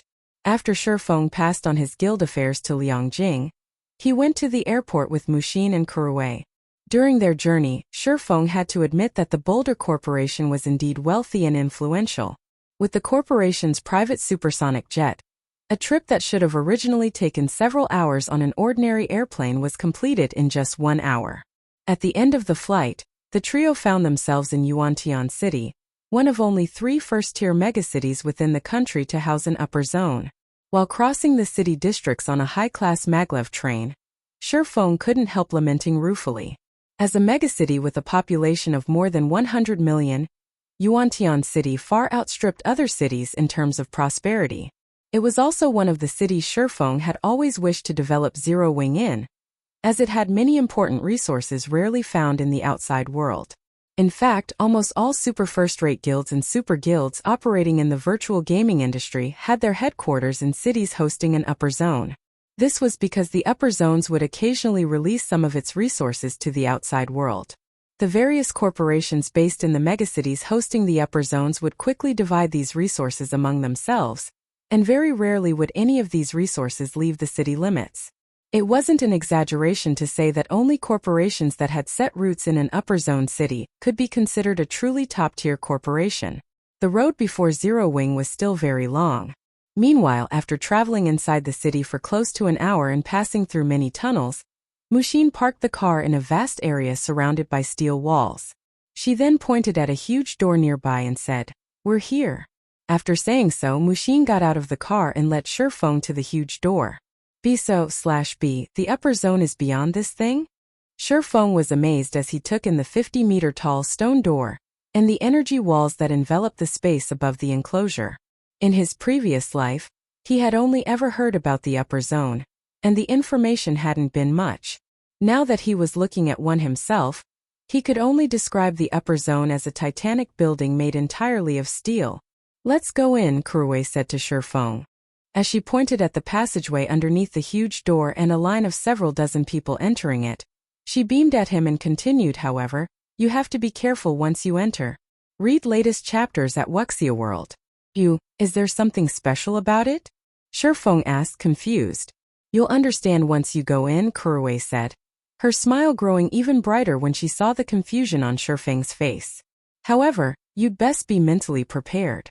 Once you go inside, you won't have a chance to return to your own world." Afterward, Kuruwei stopped speaking and walked toward the passageway. Mushin had remained silent all the while. However, after a moment, Mushin took a deep breath and looked at Shi Feng. She then said earnestly, "Although Kuruwei is right, there are unimaginable opportunities available in the upper zone. If you can prosper inside, even the various international corporations will have to treat you with respect. Anyway, time is almost up. Let's enter as well."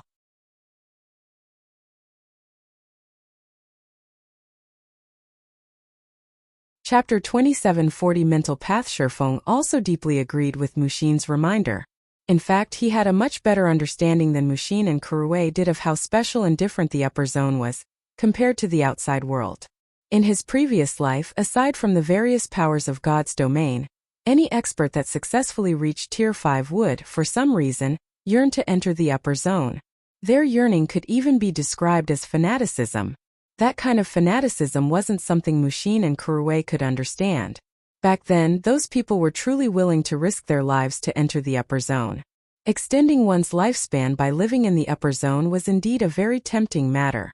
In fact, it was something even the various major corporations would fight desperately to obtain.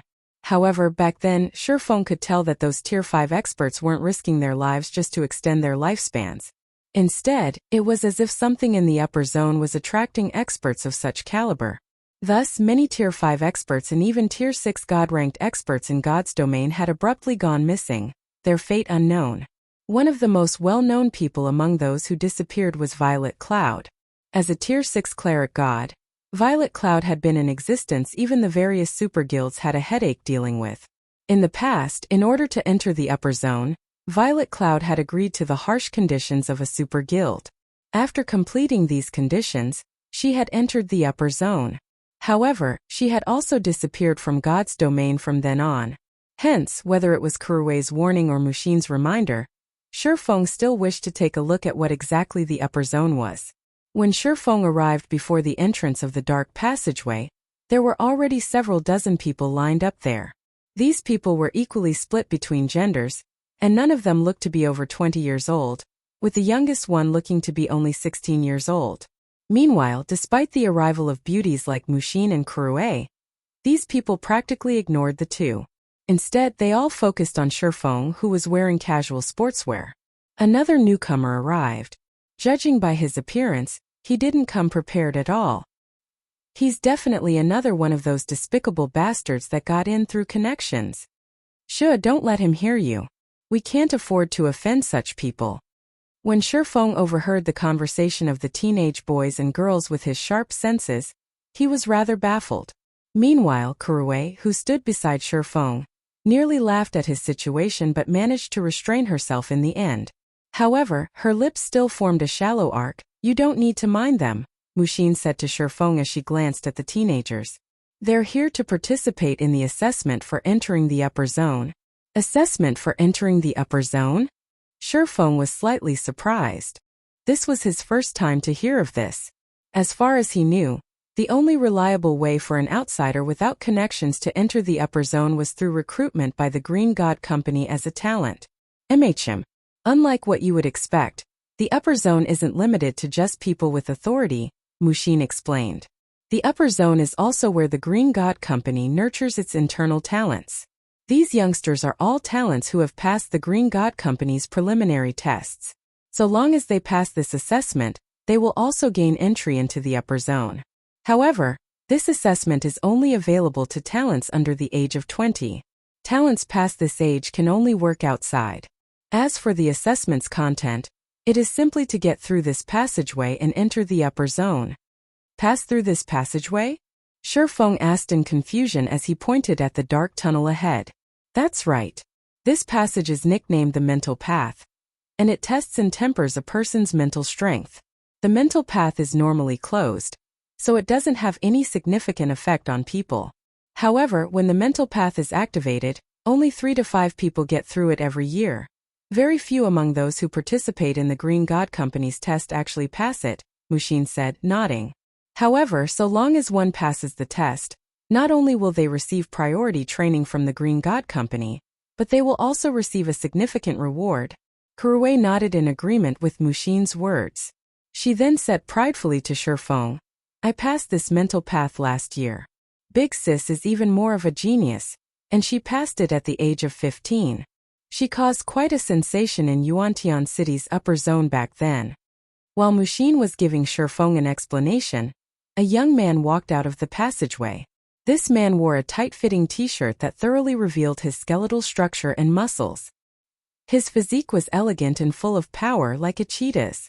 However, despite his apparent youth, his aura suggested that he had experienced the vicissitudes of life. It was evident he wasn't as young as he looked. Upon noticing this man's arrival, the teenagers Mushin and Kuruwei promptly tensed up. Huh? Another newcomer? The young man was slightly surprised when his gaze fell on Shi Feng. Supervisor Luo, you misunderstand. He is here to register.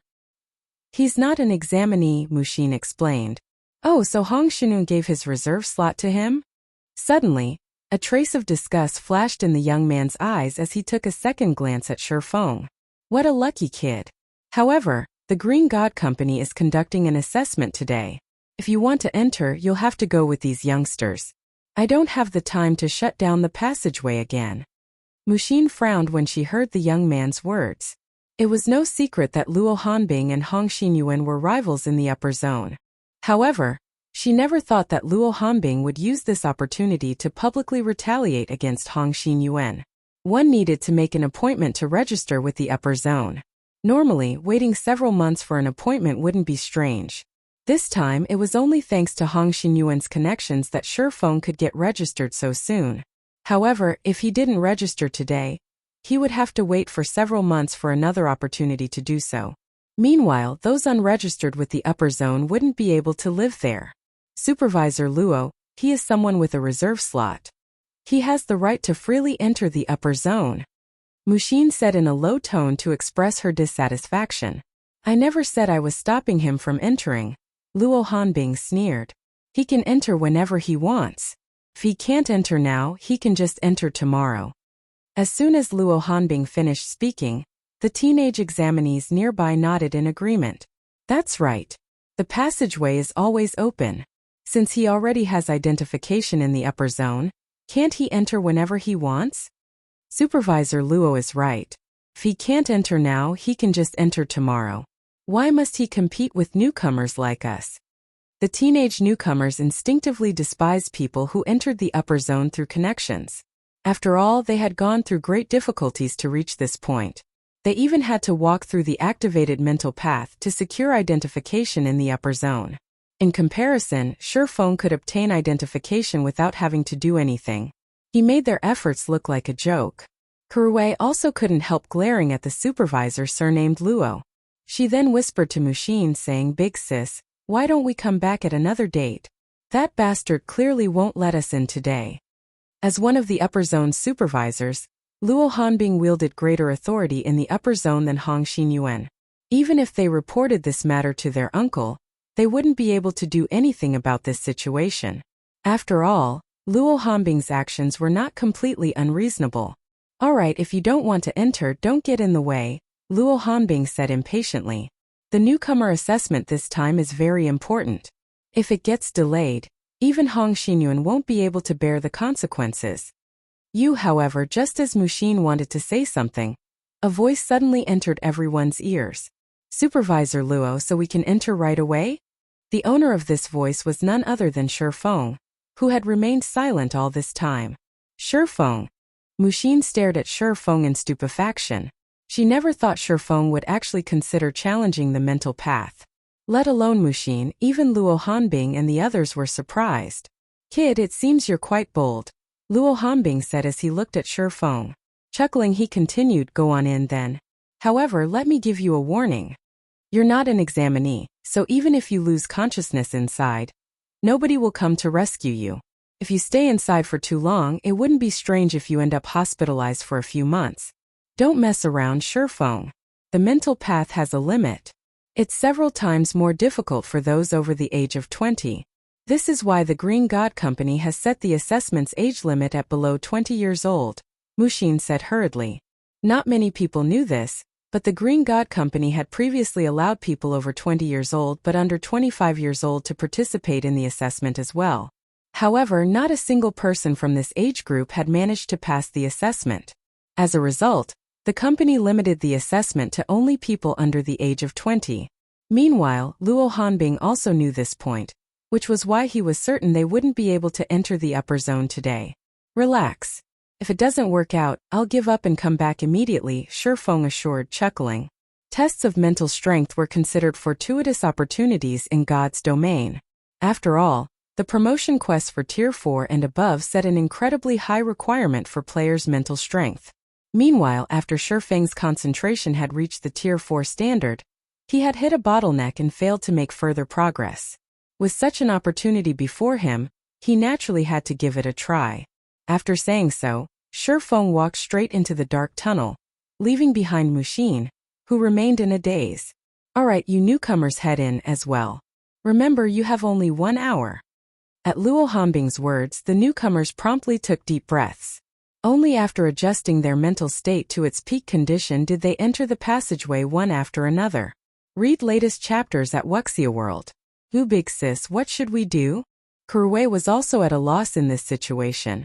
She never thought Shi Feng would be so courageous. Previously, when she told Shi Feng to be careful when he entered the upper zone, she meant for him to be careful of the mental path. After all, even when inactive, the mental path significantly affected people older than 20. If he wasn't careful, he might end up fainting. Yet now, Shi Feng was walking straight into the fully activated mental path. "The mental path is too dangerous for me," Mushin said anxiously. After giving the matter some thought, she said, "You should go after him. If it looks like he can't hold on any longer, bring him back immediately." "Ha! What a troublesome guy. Does he think he is still in God's domain?" Kuruwei grumbled somewhat unhappily. However, in consideration of the overall situation, Kuruwei still entered the passageway.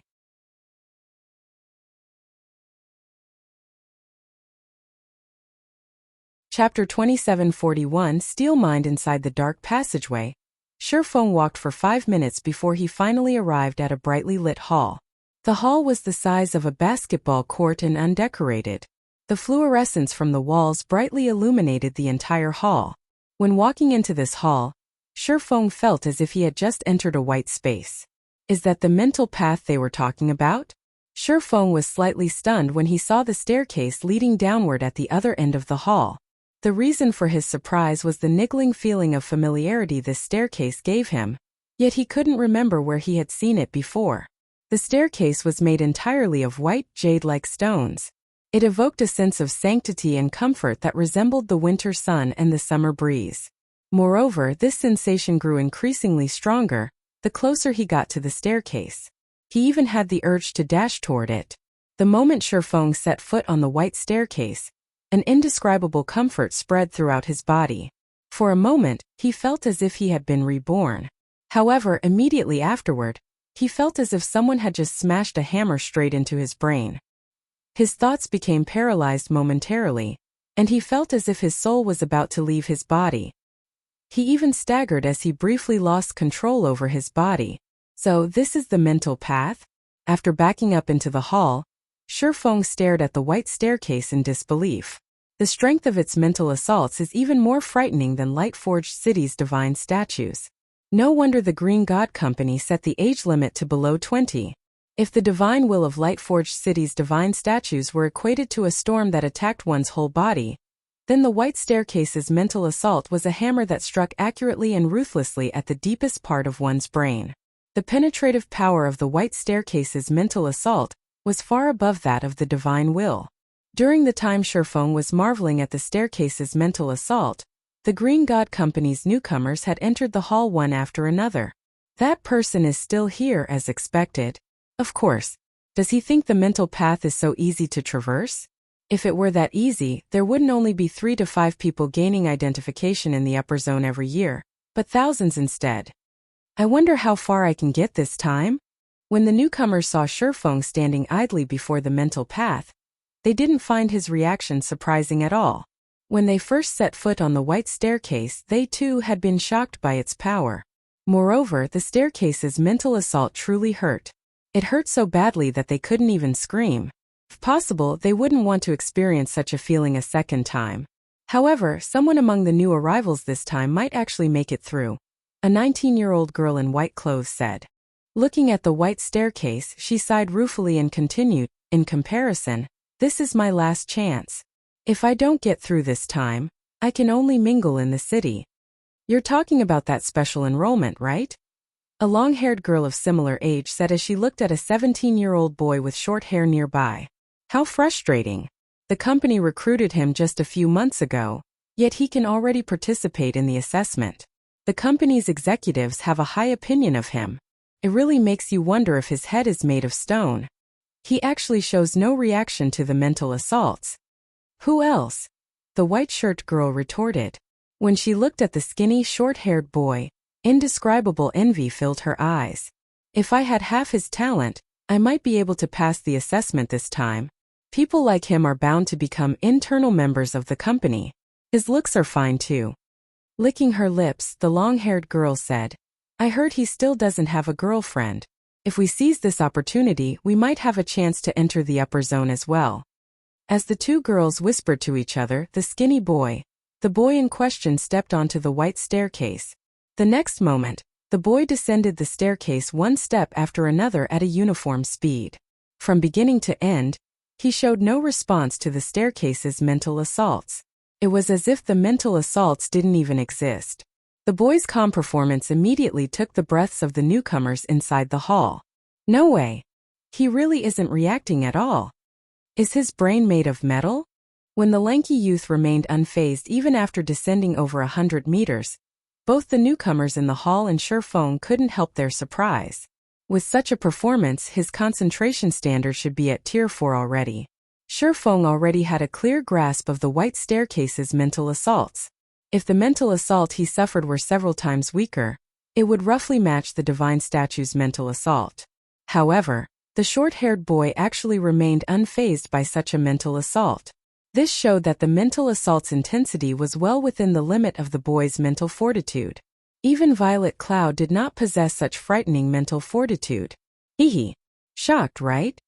Kurue, who had just arrived in the hall, giggled as she looked at the short-haired youths departing back. I already told you to be careful. This mental path isn't as simple as you think it is. As for that boy you saw, he's Yen Wuming.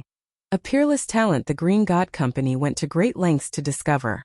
The company considers him the best talent of the past few decades. Even my elder sister is far behind him. Yin Wuming. Shi Feng suddenly recalled something. He is that Yin Wuming? That's right. He's Yin Wuming. What's the matter? Kuruwei was confused as she looked at Shi Feng's surprised expression. I see. So that's why his concentration standard is so high. Shi Feng chuckled. Everyone in God's domain had known Yin Wuming's nickname in the past. Invincible Swallow. He was a master among magical classes, and he could cast spells as easily as speaking. He was an overlord of magic, and he had fought countless PvP battles without suffering defeat during his career in God's domain. Even the old monsters of the various super guilds couldn't last more than 3 exchanges against him. When Invincible Swallow was at his peak, only Tier 6 God-ranked experts, who were 1 tier above him, stood a chance against him. Only, the number of Tier 6 God-ranked experts in the game at that time could still be counted on the fingers of one hand. Moreover, all of them were incredibly elusive, and finding even one was a challenging task, let alone dueling one. Meanwhile, after Invincible Swallow reached Tier 6, he suddenly disappeared without a trace. Nobody knew the reason for his disappearance either. Invincible Swallow's disappearance had caused a great commotion back then. Rumor had it that even the Green God Company had frantically searched for him. However, he remained missing. This is interesting. Shi Feng never thought that he would actually meet the legendary Invincible Swallow here today. You're not thinking of challenging the mental path, are you? Kuruwei was stunned when she saw Shi Feng's mood suddenly brightening. She had a strong suspicion that the mental path had driven Shi Feng crazy. Challenge? Shi Feng shook his head. I don't plan on challenging it. I just plan to take a look inside the upper zone. Is there a difference? Kuruwei was a little puzzled. If Shi Feng didn't cross the mental path today, he shouldn't even think of entering the upper zone. Of course there is. Taking a deep breath, Shi Feng said. It means I don't intend to bear the mental assaults anymore. Kuruwei grew even more confused. Were mental assaults something one could avoid confronting just because one wished it? However, Shi Feng did not make any additional explanations. He immediately stepped onto the white staircase. Previously, he had used a trick to absorb the divine will of the divine statues to improve his concentration. This time he also planned to use a similar trick. Only, the white staircase's mental assault had also given him some new ideas. And that was how to enhance his mental control. Since the white staircase's mental assaults possess great penetrative power, he would gather all his focus into a single point instead of elevating his control over his whole body. He would turn his mind into steel and defend only the deepest part of his brain. The next moment, Shi Feng took his first step on the white staircase and paused. However, unlike before, his expression did not change at all. There was no dissonance in his body either. He simply stood there quietly. Success! Shi Feng's eyes widened in delight. However, this state also deprives me of all control over my body. It seems that I still have to retain a small part of my focus to control my body, and concentrate the rest on shielding my mind from these mental assaults. Afterward, Shi Feng took another step forward. Clang! A faint jangle echoed in Shi Feng's mind. However, not only did the hammer-like mental assault fail to shake the depths of his mind, but his body didn't even twitch in the slightest. It works, but adapting to this state isn't going to be easy. Shi Feng couldn't help smiling bitterly at the heaviness of his body. This was his first time using only a small amount of mental power to control his body. Right now, he felt as if he was hovering between consciousness and unconsciousness. His body also felt incredibly ponderous. However, after taking several steps, Shi Feng began to have a better grasp of this state. Read latest chapters at Wuxia World. Meanwhile, from an outsider's perspective, Shi Feng looked as if he was descending an ordinary staircase. He showed no reaction whatsoever to the white staircase's mental assaults. Moreover, his speed of descent was even increasing as time passed. In less than a minute, Shi Feng overtook Yin Wuming. The distance between the two even kept growing afterward. How is this possible? Kuruwei's eyes nearly fell out of their sockets when she saw Shi Feng practically flying down the staircase. Is he immune to the mental assaults similar to how Yin Wuming is? As for the other newcomers in the hall, they were even more dumbfounded by this situation. None of them dared believe their eyes. In the end, Shi Feng spent less than 15 minutes traversing the mental path. When he reached the goal, melodious bells rang and echoed throughout the upper zone. You're tuning in to the Li Mei's Sword of Destiny YouTube channel. We're so grateful for your support, and don't forget to subscribe to join us on this incredible journey through captivating stories. Your generosity through donations truly makes a world of difference, as it's the primary source of revenue that allows me to expand and enhance this channel for you. Thank you from the bottom of my heart for being a part of this adventure.